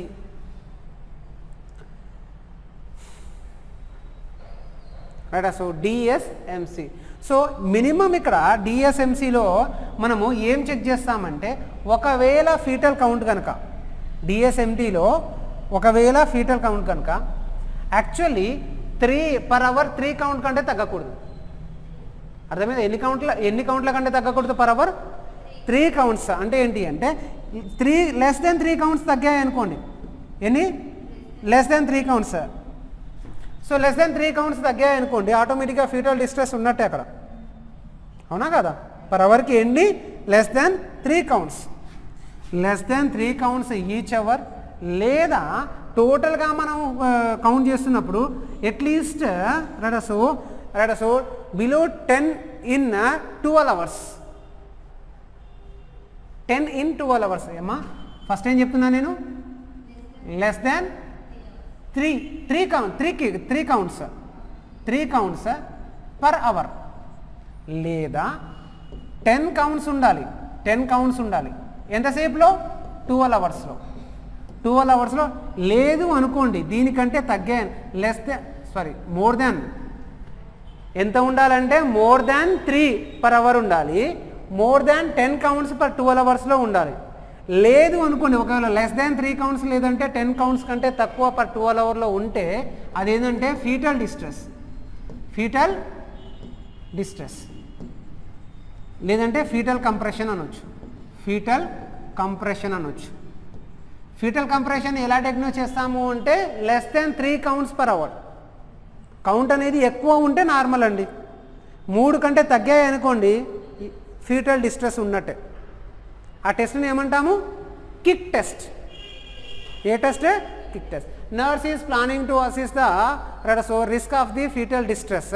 most common preferable test at the 29th week of gestation. అర్థమైంది కదండి? 29th వీక్ ఆఫ్ జెస్టేషన్లో మనము కిక్ టెస్ట్ ద్వారా మనము ఫీటల్ డిస్ట్రెస్ లేదా ఫీటల్ కంప్రెషన్ని మనం క్యాలిక్యులేట్ చేయొచ్చు. ఇజ్ ఇట్ వెరీ క్లియర్ కదండి? ఇంతవరకు ఏంటి అంటే మెటర్నల్ అండి. ఇదంతా ఏ నెల? మెటర్నల్. ఇంతవరకు నేను చెప్పిన టెస్టులు మొత్తము మెటర్నల్ అంటే మదర్ నుంచి తీసినవి. ఇప్పుడు నేను ఫీటల్ టెస్ట్ గురించి, దేని గురించి? ఫీటల్ అంటే ఫీటస్ సైడ్ నుంచి ఇప్పుడు టెస్టులు చూసినట్టయితే మోస్ట్ కామన్లీ ఫీటస్ సైడ్లో మనకి ఏం కనిపిస్తుంది అంటే మోస్ట్ కామన్లీ కనిపించేది ఏంటి అంటే మెటర్నల్ సీరం ఆల్ఫా, ఇందాక ఆల్రెడీ మాట్లాడాము, దీంట్లో కొంచెం డిఫరెన్షియేషన్ ఉంటుంది. మెటర్నల్ సీరం ఆల్ఫా ఫీటోప్రోటీన్, ఇందాక మాట్లాడాం కదా ఫీటోప్రోటీన్ అనేది, ఆల్ఫా ఫీటోప్రోటీన్ ఇందాకనే మాట్లాడామమ్మ. దేంట్లో మాట్లాడాము? ఆల్ఫా ఫీటోప్రోటీన్ ఏ ప్రొసీజర్లో చేయొచ్చు? ఆమ్నియోసింథసిస్, కార్డియోసింథసిస్ కాదు, ఆమ్నియోసింథసిస్లో అబ్నార్మాలిటీని చెక్ చేస్తే దాన్ని లెవెల్ ఇంక్రీజ్ అయినట్టయితే దానివల్ల వచ్చేదాన్ని న్యూరల్ ట్యూబ్ డిఫెక్ట్ అనేసి ఇందాకనే చెప్పాను. సరే, ఆల్ఫా ఫీటోప్రోటీన్లో మెటర్నల్ సీరం ఆల్ఫా ఫీటోప్రోటీన్లో మోస్ట్ కామన్లీ ఏంటంటే ఇది ఎక్కడి నుంచి రిలీజ్ అవుతుంది అంటే ఫీటల్ లివర్ నుంచి రిలీజ్ అవుతుంది. ఎక్కడి నుంచి రిలీజ్ అవుతుంది?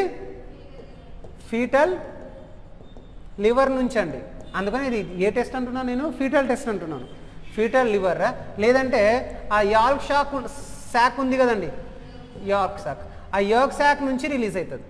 యోగ్ షాక్ ఫస్ట్ ఏమో యోగ్ షాక్ అంతకుముందు, ఆ తర్వాత యోగ్ షాక్ కాస్త ఫీటస్గా మాట్లాడుంది కాబట్టి ఫీటస్లో ఉండే లివర్ నుంచి రిలీజ్ అయ్యే ఈ సీరంని ఏమంటామంటే మెటర్నల్ సీరం ఆల్ఫా ఫీటోప్రోటీన్ అంటాం. మెటర్నల్ సీరం ఆల్ఫా ఫీటోప్రోటీన్ అంటాం. ఎక్కడి నుంచి రిలీజ్ అవుతుందని చెప్తున్నా నేను? 2 జంక్షనల్ జోన్స్ అని చెప్పాను. ఏంటి ఆ 2 జంక్షనల్ జోన్స్?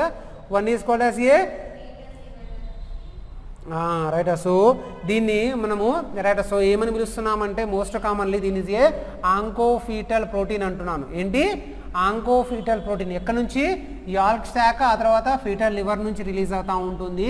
ఇది మోస్ట్ కామన్లీ మనము ఇక్కడ alpha serum maternal serum alpha fetoprotein అనేది మోస్ట్ కామన్లీ ఎప్పుడు ప్రిఫర్ చేస్తాము అంటే 15 నుంచి 20 వీక్ ఆఫ్ జెస్టేషన్. 15 నుంచి 20 వీక్ ఆఫ్ జెస్టేషన్ అంటే ఏంటమ్మా? ఎన్ని మంత్స్? 15 నుంచి 20 వీక్స్ ఆఫ్ జెస్టేషన్ అంటే ఎన్ని మంత్స్ ఇక్కడ?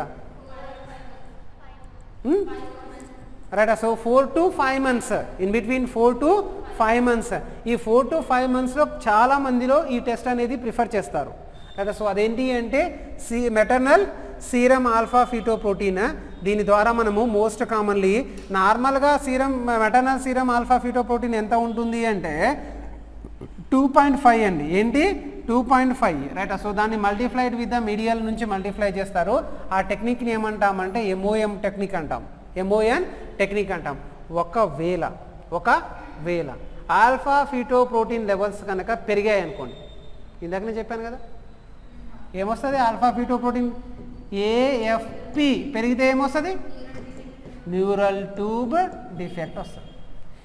89% కేసెస్ మొత్తం ఆల్ఫా ఫీటోప్రోటీన్ పెరిగినట్టయితే 89% కేసెస్ మొత్తం ఎలా ఉంటాయి అంటే న్యూరల్ ట్యూబ్ డిఫెక్ట్ వల్లనే వస్తాయి. రైట్. సో అవి కాకుండా దానితో పాటు ఇంకా కొన్ని ఉండొచ్చు అనుకున్నప్పుడు అది ఏమేమి ఉండొచ్చు అంటే ఇది ఇంక్రీజ్ అయితే మల్టిపుల్ ప్రెగ్నెన్సీ ఉండొచ్చు. ఏముండొచ్చు? మల్టిపుల్ ప్రెగ్నెన్సీ ఉండొచ్చు, లేదనుకుంటే యాంటీరియో అబ్డామినల్ వాల్ డిఫెక్ట్ ఉండొచ్చు, యాంటీరియో అబ్డామినల్ వాల్ డిఫెక్ట్ ఉండొచ్చు. లేదు అనుకుంటే RH యొక్క రెసివ్స్ ఐసో ఇమ్యునోలజిన్ డిఫెక్ట్ ఉండొచ్చు, లేదనుకుంటే రీనల్ అబ్నార్మాలిటీ ఉండొచ్చు. దేనివల్ల? రైట్. సో ఆల్ఫా ఫీటోప్రోటీన్ వల్ల ఇది పెరిగితే ఇక్కడ ఇంకొకటి చెప్తాను మీకు, ఇది ఎగ్జామ్లో వెరీ ఇంపార్టెంట్ అండి.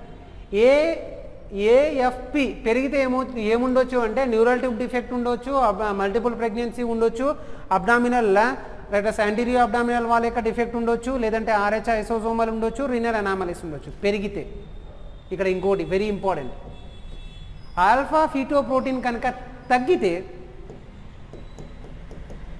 తగ్గితే డౌన్ సిండ్రోమ్ ఉంటుంది. ఏ సిండ్రోమ్? ఇక్కడ డౌన్ సిండ్రోమ్ అనేది ఆల్ఫా ఫీటోప్రోటీన్ తగ్గితే డిటెక్ట్ చేస్తారు. డౌన్ సిండ్రోమ్ అనేది ఆల్ఫా ఫీటోప్రోటీన్ తగ్గితే. పెరిగితే ఏ syndrome? Right. So neural tube defect ఉండటి, మల్టిపుల్ ప్రెగ్నెన్సీ, లేదంటే అనామలీస్ని చూస్తాం. రైట్. సో అండ్ నెక్స్ట్ ఇది క్లియర్ కదండి. రైట్. సో ఆ తర్వాత ఇది గుర్తుపెట్టుకోవాల్సిందండి, మీరు గుర్తుపెట్టుకోవాల్సింది రెండు విషయం ఏంటి అంటే, ఒకటి ట్రైజోమీ అయితే ట్రైజోమీనే డౌన్ సిండ్రోమ్ అంటాం కదా, ట్రైజోమీ అన్న డౌన్ సిండ్రోమ్ అన్న ఒకటే. ట్రైజోమీ ఉంది అంటే ఆల్ఫా ఫీటోప్రోటీన్ లెవెల్స్ తగ్గినాయి, పెరిగినాయి అంటే న్యూరల్ 2 డిఫెక్ట్. ఎగ్జామ్లో ఇది బిట్. నెక్స్ట్ కనుక మనం మాట్లాడుకున్నట్టయితే నెక్స్ట్ వెరీ ఇంపార్టెంట్ టెస్ట్, మీకు బాగా తెలిసిన టెస్ట్ అది ఏంటి అంటే ట్రిపుల్ మార్కర్ టెస్ట్. ఎన్ని మార్కర్లు? సేమ్ అండి, ట్రిపుల్ మార్కర్ టెస్ట్ అన్నా రైట్. సో ఈ మధ్య ట్రిపుల్ మార్కర్ టెస్ట్ అనేది డౌన్ సిండ్రోమ్కి ఫేమస్ అయింది. దీంట్లో కూడా సేమ్ అదే చూస్తారు, కాకపోతే 3 పర్ఫార్మెన్స్లు ఉంటాయి. ఇందాక చూసిన దాంట్లో ఎన్ని చూసాము అంటే ఓన్లీ ఒక్క మార్కే, ఆల్ఫా ఫీటోప్రోటీన్ మార్కర్ ఒక్కటే చూస్తారు, అది సింగిల్ మార్కర్ అనమాట. ఏది? ఇందాక సీరం మెటర్నల్ సీరం చూస్తాం కదా, అది ఒకటే మార్కర్ చూస్తాం. దీంట్లో 3 మార్కర్లు చూస్తాం, దాన్ని ఏమంటామంటే ట్రిపుల్ మార్కర్ టెస్ట్ అంటాం. ఇక్కడ కాంబినేషన్లో చూసే 3 మార్కర్ టెస్ట్లు ఏంటంటే ఇది కన్ఫామ్ అండి. ఈ మార్కర్ టెస్ట్లో 3 కనుక మనకి తెలిసినట్టయితే మోస్ట్ కామన్లీ మనకి ఏం తెలుస్తుంది అంటే so most commonly down syndrome గురించి మనకు తెలిసిపోతుంది. దేని సిండ్రోమ్ గురించి? డౌన్ సిండ్రోమ్ గురించి. అయితే ట్రిపుల్ మార్కర్లో మోస్ట్ కామన్ స్క్రీనింగ్ ఏంటంటే డౌన్ సిండ్రోము. ఇక్కడ 3 మార్కర్లు ఏంటి అంటే ఒకటి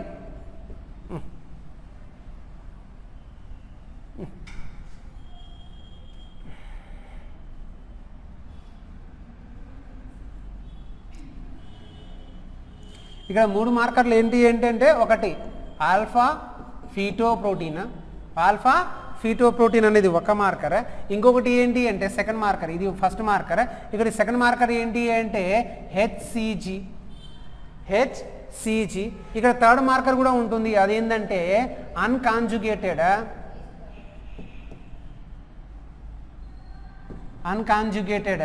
రెటసు ఈస్ట్రోడల్ levels. Unconjugated ఈస్ట్రోడల్ levels, HCG, alpha ఫీటోప్రోటీన్ మూడింటిని కలిపి చేసే టెస్ట్ని ట్రిపుల్ మార్కర్ టెస్ట్ అంటాం. ఏ టెస్ట్ అండి అది? Triple marker test. Triple marker టెస్ట్లలో ఈ 3 ఉంటాయండి. అంటే మోస్ట్ కామన్లీ దీన్ని నేను దేని కలిపితే అంటే ఇక్కడ చూడండి, maternal serum alpha fetoprotein plus HCG plus UG ఇలా రాయొచ్చు కదా.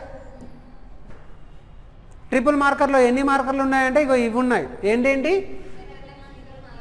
రైట్. సో ఇందాక చెప్పిన ఈ 3 ఇందాక చెప్పిన టెస్ట్లే. సో ఈ విధంగా నేను దీన్ని షార్ట్ కట్ కోడ్లో మనము ట్రిపుల్ మార్కర్ టెస్ట్ని చేయొచ్చు. మోస్ట్ కామన్లీ ట్రిపుల్ మార్కర్ టెస్ట్లలో ఇక్కడ యూజ్ చేసే శాంపిల్ ఏంటంటే మెటర్నల్ శాంపిలేనండి. ఏ శాంపిల్? మెటర్నల్ శాంపిలే. స్క్రీనింగ్ మాత్రం ఫీటల్ అండి. స్క్రీనింగ్ ఏంటి అంటే ఫీటల్. శాంపిల్ ఏంటి? Maternal blood. శాంపిల్ ఏంటి ఇక్కడ? Maternal blood. Right. So maternal blood most common preferable ఎప్పుడు చేస్తాము అంటే హెచ్సిజిని మనము 15th నుంచి, ఇది వెరీ ఇంపార్టెంట్ అండి, 15th నుంచి 18th week of gestation. Triple marker 15th నుంచి 18th వీక్ అంటే ఏంది? మోస్ట్ కామన్లీ 15th నుంచి 18th వీక్ అంటే ఎన్ని నెలలు? 4 months. సో 4 monthsలో మనము యూజ్ చేసే ఇక్కడ మోస్ట్ కామన్లీ ఏం అబ్జర్వ్ చేస్తామంటే the test called as A triple marker test. దీనివల్ల ఏం ఐడెంటిఫై చేస్తాం మనము? డౌన్ సిండ్రోమ్ అండి. ఏం ఐడెంటిఫై చేస్తామంటే డౌన్ సిండ్రోమ్ అండి. రైట్. సో ఈ డౌన్ సిండ్రోమ్లో ఇక్కడ ఏం గమ్మత్తైన విషయం ఏంటంటే డౌన్ సిండ్రోమ్లో ఇది తగ్గుతుంది, హెచ్సిజి మాత్రం పెరుగుతుంది. మళ్ళీ చెప్తున్నా, ఇదేమవుతుంది? తగ్గుతుంది. ఇదేమవుతుంది? తగ్గుతుంది. ఇదేమవుతుంది? పెరుగుతుంది. అది కూడా మీరు ఎగ్జామ్లో గుర్తుపెట్టుకోండి. ఆల్ఫా ఫీటోప్రోటీన్ అనేది తగ్గుతుందండి. ఆ తర్వాత అన్కాంజుగేటెడ్ ఈస్ట్రోడల్ లెవెల్స్ కూడా తగ్గుతాయి. కానీ human chorionic gonadotropic hormone levels మాత్రం పెరిగి ఉంటాయి. రైట్. సో పెరిగి కనుక ఉన్నాయనుకోండి, ఈ 3 వేరియేషన్స్ కనుక కలిపి చూసామనుకోండి, that is called as a Down syndrome. So Down syndrome కోసం చేసే టెస్ట్ ఏంటి? Triple marker test. ఆ తర్వాత నెక్స్ట్ ఇంకా మాట్లాడుకున్నట్టయితే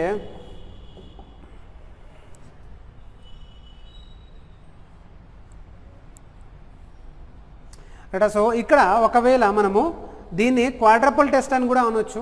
క్వాడ్రపుల్ టెస్ట్లో ఎవరిని యాడ్ చేయొచ్చు అంటే ఇన్హిబిన్ ఏని యాడ్ చేయొచ్చు. క్వాడ్రపుల్ అంటే 4 అండి, క్వాడ్రా అంటే 4, క్వాడ్రపుల్ అంటే ఏంటి అంటే 4. ఇప్పుడు ట్రిపుల్ మార్కర్ అన్నాను కదా, క్వాడ్రల్ అన్నారనుకోండి ఇన్హిబిన్ ఏని కూడా యాడ్ చేయొచ్చు, ఇన్హిబిన్ ఏని కూడా యాడ్ చేయొచ్చు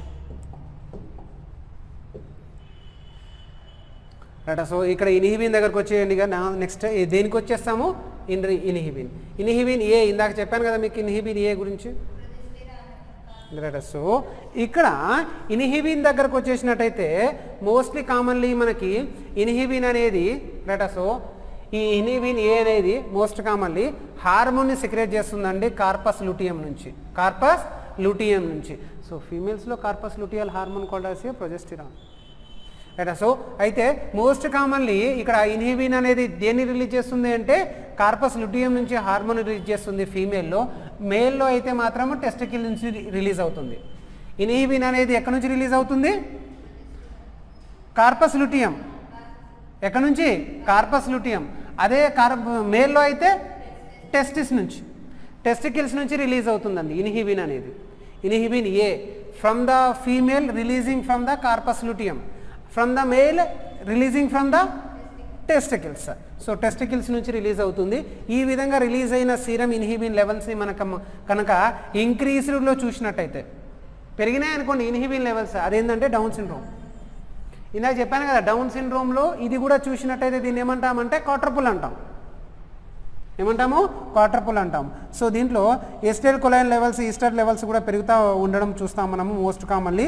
అండ్ దీంట్లో మనకి ఏంది అంటే ఇలా పెరగడం వల్ల మనకి ఏంటంటే న్యూరల్ ట్యూబ్ డిఫెక్ట్ని కూడా మనము దీని ద్వారా డయాగ్నోస్ చేయొచ్చు.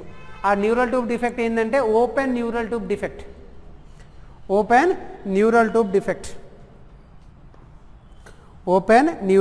డిఫెక్ట్. రైట్. సో ఆ తర్వాత మోస్ట్ కామన్లీ ఇంకొక టెస్ట్ మీకు బాగా తెలుసు, అదేంటి అంటే ద ఫైనల్ టెస్ట్. యాడ్ చేశానా లేదా చేయకపోతే ఇక్కడే చెప్పేస్తాను, చేయలేదు. ఆ టెస్ట్ పేరు ఏంటి అంటే ఎన్ఎస్టి. ఏంటి ఎన్ఎస్టి మీకు బాగా తెలుసు కదా. అయ్యో ఎన్ఎస్టి టెస్ట్ అండి, నాన్ స్ట్రెస్ టెస్ట్ కదా. NST non stress test.